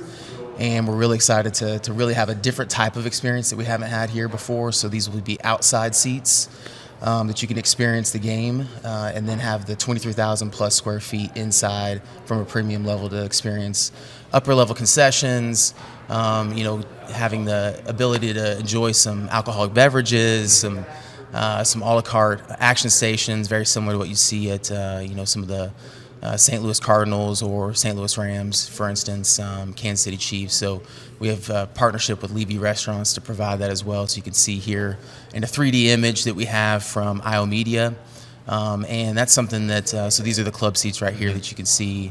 And we have those really across the entire length of the existing bowl, and those will kind of cap that. And then we'll also have about 4,100 seats up above that will give us right around 70,000 total for capacity. That gives people a really good look, as you mentioned, outdoor seating, but in a premium environment. So you're out there, you feel the atmosphere, you hear the crowd, but in a premium seating environment. If people are interested in getting into that east side for this upcoming 2014 season, as the Tigers are defending SEC East Division champions, what should they do? Yeah, please go on to tsf-mizzou.com. That'll have some additional information there within our capital campaign section. You can also reach out to us at our main line at 573-882-0704. You can catch me on my direct line at 884-0580, area code 573. But nonetheless, we would love for you guys to experience this with us. We're excited about having this additional opportunity. Our existing premium seating has all been indoors, so this is an opportunity for us to kind of step up our game and provide that additional experience that we haven't been able to have before at Memorial Stadium. tsf-mizzou.com is a great place to get all that contact information you were just talking about. I think people can submit an intent form also if they go through tsf-mizzou.com, because Select a Seat is coming up in the spring, and that's whenever people will be able to actually physically come in and see where they want to sit, right? That's right. We're going to do the Select a Seat, the first allocation here within the next month. And then after that, once we do that first allocation, then we'll be literally going on sale where everybody that calls in or people that we can make appointments with and have an interest will be able to pick their seats at that point in time. And I think it's, again, worth pointing out, as you see, it's a giant structure, but that upper deck on top, if you're not of the means where you can go for the premium seating, there are some great seats that are going to have an awesome view from up above this premium seating section in the upper deck. And tsf-mizzou.com, the best place to go for that too? That's right. I mean, we're doing with the ticket office as well really a referral list. So if you guys also go onto our main website at mutigers.com, you guys can get onto that, and the ticket office will take care of that aspect of it. But we can also answer any additional questions. There will be some minor per seat or PSL, so per seat donations with that upper deck, and really that cantilever of those first 3 rows is going to be a really nice view as well, and the brand new concourse that's up above, as well as the 6 elevator towers we have, and so we're really excited to have that aspect as well to just help alleviate some of the concourse traffic that we're getting with the lower level. So it's really going to help out. We'll have a little team store up there as well, and we're excited. I mean, this really is something that is going to change the skyline for Columbia. And I know Mike Alden has mentioned that on numerous occasions, but it's pretty fun to kind of see us take this big step with the investment, trying to keep up with what football is doing on the field. Yeah, it's awesome. It really is going to be a whole new zoo when you fans return this August 30th as the Tigers open up the season as defending Cotton Bowl champions. And of course, If you would like to request season tickets anywhere in the stadium, anywhere we have availability, you can go to mutigers.com right now. And of course, tsf-mizzou.com is a good way to hook up with TJ and the folks at the Tiger Scholarship Fund. If you have questions about any of these seating options, we look forward to seeing all of you at the Zoo this fall as the Tigers take the field as defending Eastern Division champions. TJ, thanks for your time. We appreciate you trekking up here on a snowy signing day. Thanks, Ben. All right, that's TJ Leon. We're going to take a quick break, come back with more on MizzouMade Signing Day 2014.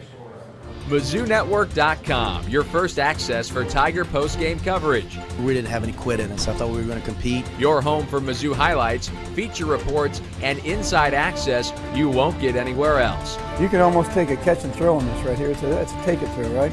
And for Mizzou Network subscribers, live Olympic sports and press conference coverage. Off the rebound, and is in! Connect with us for daily Mizzou videos. MizzouNetwork.com. Tiger fans, Mizzou Gymnastics and Wrestling are proud to bring back Beauty and the Beast Friday, February 7th at 6:30 p.m. inside the Hearns Center. Gymnastics will take on the Red Hawks of Southeast Missouri State, and wrestling will take the mat against the Buffalo Bulls. Both teams competing side by side at the same time on the same floor. It's an event you won't want to miss. Get your tickets online or by phone today. Be a part of Beauty and the Beast Friday, February 7th at 6:30 p.m. One of the best home court advantages in all of college basketball. Electric, and that's the way we're going to play. 33-1 in the last 2 years. We don't have success if those folks are not there every night. I see the ultimate sixth man. Come early, be loud, leave late. I'm Mitch Morse, an offensive lineman for the Missouri Tigers. I'm Sydney. I have Down syndrome. I'm left-handed. I'm left-handed. My favorite color is blue. My favorite color is blue. My favorite food's pizza. My favorite food is pizza. I can bench press 460 pounds. My favorite food is pizza. The more you get to know us, The more you realize we're more alike. then we are different, Different abilities. not disabilities.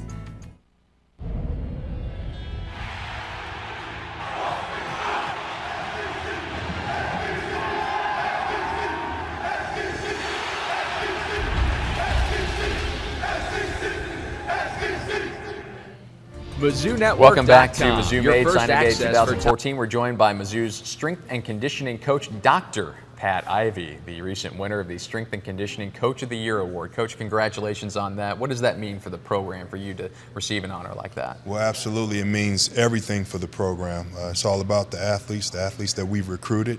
Signing day today, Coach Pinkel, how he does things as a program from our sports medicine standpoint, from our standpoint, from our administrative standpoint.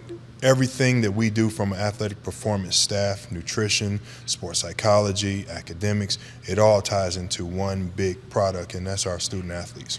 Coach will frequently say and remind people that you and Rex and the training staff are a couple of the only people who touch every single player every single day in this program, and I know that you and your staff take that really seriously, don't you? Absolutely, and the snow days, these last 2 snow days are a little bit different for us. Athletes are saying, why can't we get in the weight room? And you know, we want to open up the weight room. They love being in the weight room. They know it's their chance to get better. That's how we get better as a team. It's something that's been very valuable to us. And our relationship with the training room, sports medicine, Rex Sharp, doesn't get any better than that. As you look at these 20-plus young men who have signed their letters today and are now going to be coming into the program, how do you approach bringing in these brand new kids? What are the things that they need to do as they arrive here, whether it be the early enrollees, the 5 kids we met today who are already here, or the ones that will get here this summer? What are the first things they need to do from your perspective? Well, that's a very good question. As they've all come from different backgrounds, different types of programs, different levels of training, I don't know any of that. And what our job is to learn that as fast as we can, get them up to speed with what we do, get them on the same page with what we do here at Mizzou. And that's how That's how we get better. And it's not an easy thing to do. They have to learn how we do nutrition. They have to learn how we train. They have to, I don't know if they're, what level of condition they're in. I don't know how strong they are. I don't know how well each of them moves. So we have to do all sorts of assessments. It'll take weeks for us to gather all of that information, how functionally they're able to move. There's lots of assessments that we have, and we have to gather all that information, help them to understand what we're doing. We don't break people down here at Mizzou. We build them up. So I know at some places it's like that. Here at Mizzou, when you come in, you're here for a reason, and we have to teach you how we do things and how we can help you. A big part of that, correct me if I'm wrong, is the Winning Edge program that starts up here. A little delayed because of the snow, right? Yes, but, it is. Very excited to bring in the Winning Edge program and tell us what that is for people who don't know. Well, the Winning Edge program is what we do on Tuesdays and Thursday mornings. It also culminates on Fridays where we do Friday testing. We finish up with the 40-yard dash, eye test, 3-cone, the vertical jump and broad jump. We alternate those every other Friday. But Tuesday, Thursday mornings, their first chance to get introduced to the coach that was recruiting them. And, you know, the guys that have been here for a full year, we used to call it mat drills. We still call it mat drills. We don't have a mat anymore. We have the field turf. So we just put cleats on. It's a 15 by 15 yard area. And it's where you get to experience maximum 100% intensity from the coaches that are coaching that drill. And we also have an agility station, speed station. That's where the athletic performance staff, my staff, we work that station, trying to help the guys work on their speed mechanics. But it's something that is intense. It lasts for 1 hour every Tuesday and Thursday morning. And it's something that the guys know that they have to get mentally prepared for. And it's at 6 a.m., right? It's at 6 a.m. And so most of them know they need to get here about 5:15, 5:30 in the morning because you actually need to eat. You need to get some carbs in your system. So Jana Heitmeyer, nutritionist, she has her own separate mat drill nutrition program that she helps the guys to understand what they can do to make sure they have fuel in their body before they start that energy expenditure. It's really great. For folks who don't know, we came in and did a story on it last year. You can look at it on our YouTube channel. Just search Mizzou Football Winning Edge, and you can pull it up. And it's intense. But when I walked out that day, I walked out with Coach Pinkel and he said, hey, every single time we do one of these, I feel like we're better as a football team. That's the truth, isn't it? Absolutely, because you get to experience what type of leaders you have. Your younger guys get a chance to get exposed to pushing themselves physically, mentally, and the whole team is there. All the coaches are there, so you get a real sense of where we are as a program. Coach, appreciate your time. Happy signing day. Thank you. That's Dr. Pat Ivey, Mizzou's Director of Strength and Conditioning. Take a break. Back in a moment to wrap things up with head coach Gary Pinkel on MizzouMade Signing Day 2014. Coming in 2014. The structure that will frankly change the skyline of Columbia. The new East Side Tower, featuring 1,200 club and loge seats to fund the enhancement of the sports park at Mizzou while maintaining the storied tradition of Memorial Stadium. It's truly a traditional college feel. Visit the new virtual venue at tsf-mizzou.com and submit your intent form in order to select your seats for 2014. Be a part of Tiger history, fund the future, and help level the playing field. On behalf of Mizzou Athletics and the Tiger Scholarship Fund, thank you for supporting the 520 student athletes who proudly wear the black and gold. You make a difference. MIZ.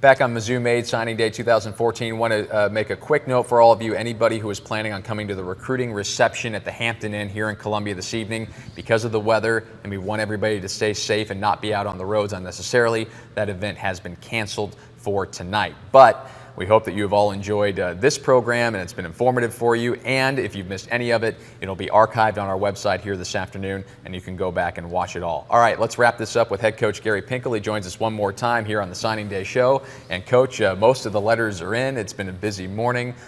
Is this your chance to breathe and kind of relax a little bit on signing day? Yeah, first of all, I'm very thankful to my staff who works so hard. People have no idea. Recruiting has changed a lot over the last 10, 15 years. It's nonstop. It's endless, and we're already making contact with recruits for next year already as all this has happened this morning. But certainly, all the coaching and the staff, the support people here, are the faculty and staff at the University of Mizzou have done a tremendous job. It's kind of it's a team effort, and my staff's done a great job, and we're excited about having a great class. When you look at this class as a whole, what sticks out to you? What excites you? I think first thing you always want to do in every class is you have goals to hit positions. And if you miss a year or two at a position, it can really cause a lot of problems. So we hit all our goals. We hit every single one of our goals for what we wanted to at each position on offense and defense in the kicking game. So I think that's number one. Number two is, these are the type of athletes that we've recruited in the past. They fit into our system, our program. Like I said before, we always look at potential of players, size potential, speed potential, quickness potential, and that's part of our evaluation system. And you get them in our program and start developing them, which we're very, very good at. And how exciting is it to have all these kids here and know that they are taking that first step on their journey to being MizzouMade? Well, that's one of the great things about it. I've talked to every one of them this morning, and they all had goals to go to college graduate from high school and have an opportunity to get a scholarship and go to college and play, and they're all coming to a place that competes for championships year in, year out, and that goal is accomplished. Now they're Missouri Tigers, and so it's a great day for them, but it's a great day for Mizzou because this is the future of Mizzou football. And I think the quality of players, that, not only athletically, but certainly as people, have been are absolutely outstanding. And here we go.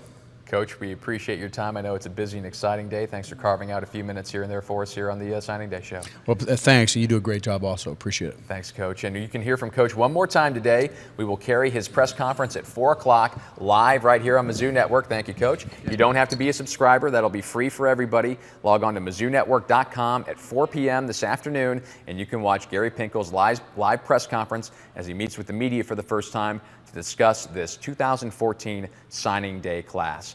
This has been a great show. We appreciate all of you watching. Third straight year we've done this. It's been a whole lot of fun. We hope you've enjoyed meeting all of these new Tigers. Again, the program is going to archive on the website, MizzouNetwork.com, and be available for you to watch on demand anytime you want in case you missed anything or you just want to watch it again. I want to thank everybody from the Mizzou Network who came out here and helped today, everybody with Mizzou Athletics. It was tough for us. We were in here yesterday fighting the elements to get the studio set up here at the Matsy, and everybody did a fantastic job getting in here and getting to work so we could do this show for you, because I know a lot of you are at home today on your snow day enjoying Signing Day 2014. For the director of the Mizzou Network, Stan Sylvie, for Catherine Lucchese and everybody with the Mizzou football coaching staff, for our new reporter, Lauren Holman, for the technical director, Parker Lapine, our head of graphics on this program, Kevin Fletcher, Chad Moeller, and Patrick Crawford in the Mizzou Media Relations Office, and anybody I might have forgotten, please tell me I didn't. We want to thank you for watching MizzouMade Signing Day 2014 here on the Mizzou Network. What a palace this is, and what a way it would be for Missouri to cap off an incredible 2013 season with a win over old foe Oklahoma State in the 2014 Cotton Bowl. Great crowd on hand. We'll see what the official attendance will be. They told me earlier in the week that they thought they'd have somewhere better than 90,000 in the house tonight. Rowland lined up behind Clint Shelf. 3 receivers split to the right, faking the draw, moving to the right. Shelf can run with the football, but he extends the play and throws it intercepted at the 48-yard line by Missouri's E.J. Gaines. He threw it right to him, who was underneath the coverage, and Gaines with the easiest interception he's had all season. 2nd down and 4 from the 20. Running left, Josie bounces it outside. Josie left sideline to the 15. He's got the first down, tackled in the boundary. Late hit's going to come against Oklahoma State as they took him into the signage. Beyond the boundary, it was Daytwan Lowe. Takes the snap, running himself, option play. Now pitch it to Josie, cuts it up, dives into the end zone. Touchdown, Missouri. Henry Josie to the house on the option play to the far side of the field in Missouri with 3 minutes to play in the first quarter. Puts points on the board here in the 78th edition of the Cotton Bowl in Arlington, Texas. 5 in the box for OSU. One safety shaded towards Green Beckham's side. He split to the left side of the field, ball on the left hash. Mock wants to throw, steps up, again flush, running to the left side to midfield, to the 40, gets to the 35, angling outside at the 25, and steps out of bounds here in front of us at the 20-yard line. Mock wants to throw, throws it, seam pattern, and caught by Lucas. Touchdown, Missouri. Right beyond the outstretched arms of the defensive back from Oklahoma State. Gary and Lucas with the touchdown reception. Smith comes in motion, offset to the left of Shelf. Play action fake, hit by Ely and dropped. Back at the Missouri 45, the New Madrid native. Coney Ely with the first sack of the game for the Missouri defense. Wilson lines up over the center as they snap it. Faking the draw, chased by Ely from the backside and sacked at the 31 by Coney Ely. Shelf is slow getting up. A sack for Coney Ely. One safety back. Franklin hit from the backside, sheds a tackler, running along the right hash to the 35, angling middle of the field to the 30, brought down at the 25, stopping the clock with a first down with 30 seconds to play in the half, and Missouri's in field goal range. Good snap, good place. The kick is up. It is plenty long, and it is good. The Tigers put 3 on the board to close the first half. Missouri heads to the locker room with a 17-7 lead. Trips to the left, Aitman to the right. Shelf wants to throw, moving, now unloads it, intended for a man, and it's intercepted by Braylon Webb at the 40-yard line.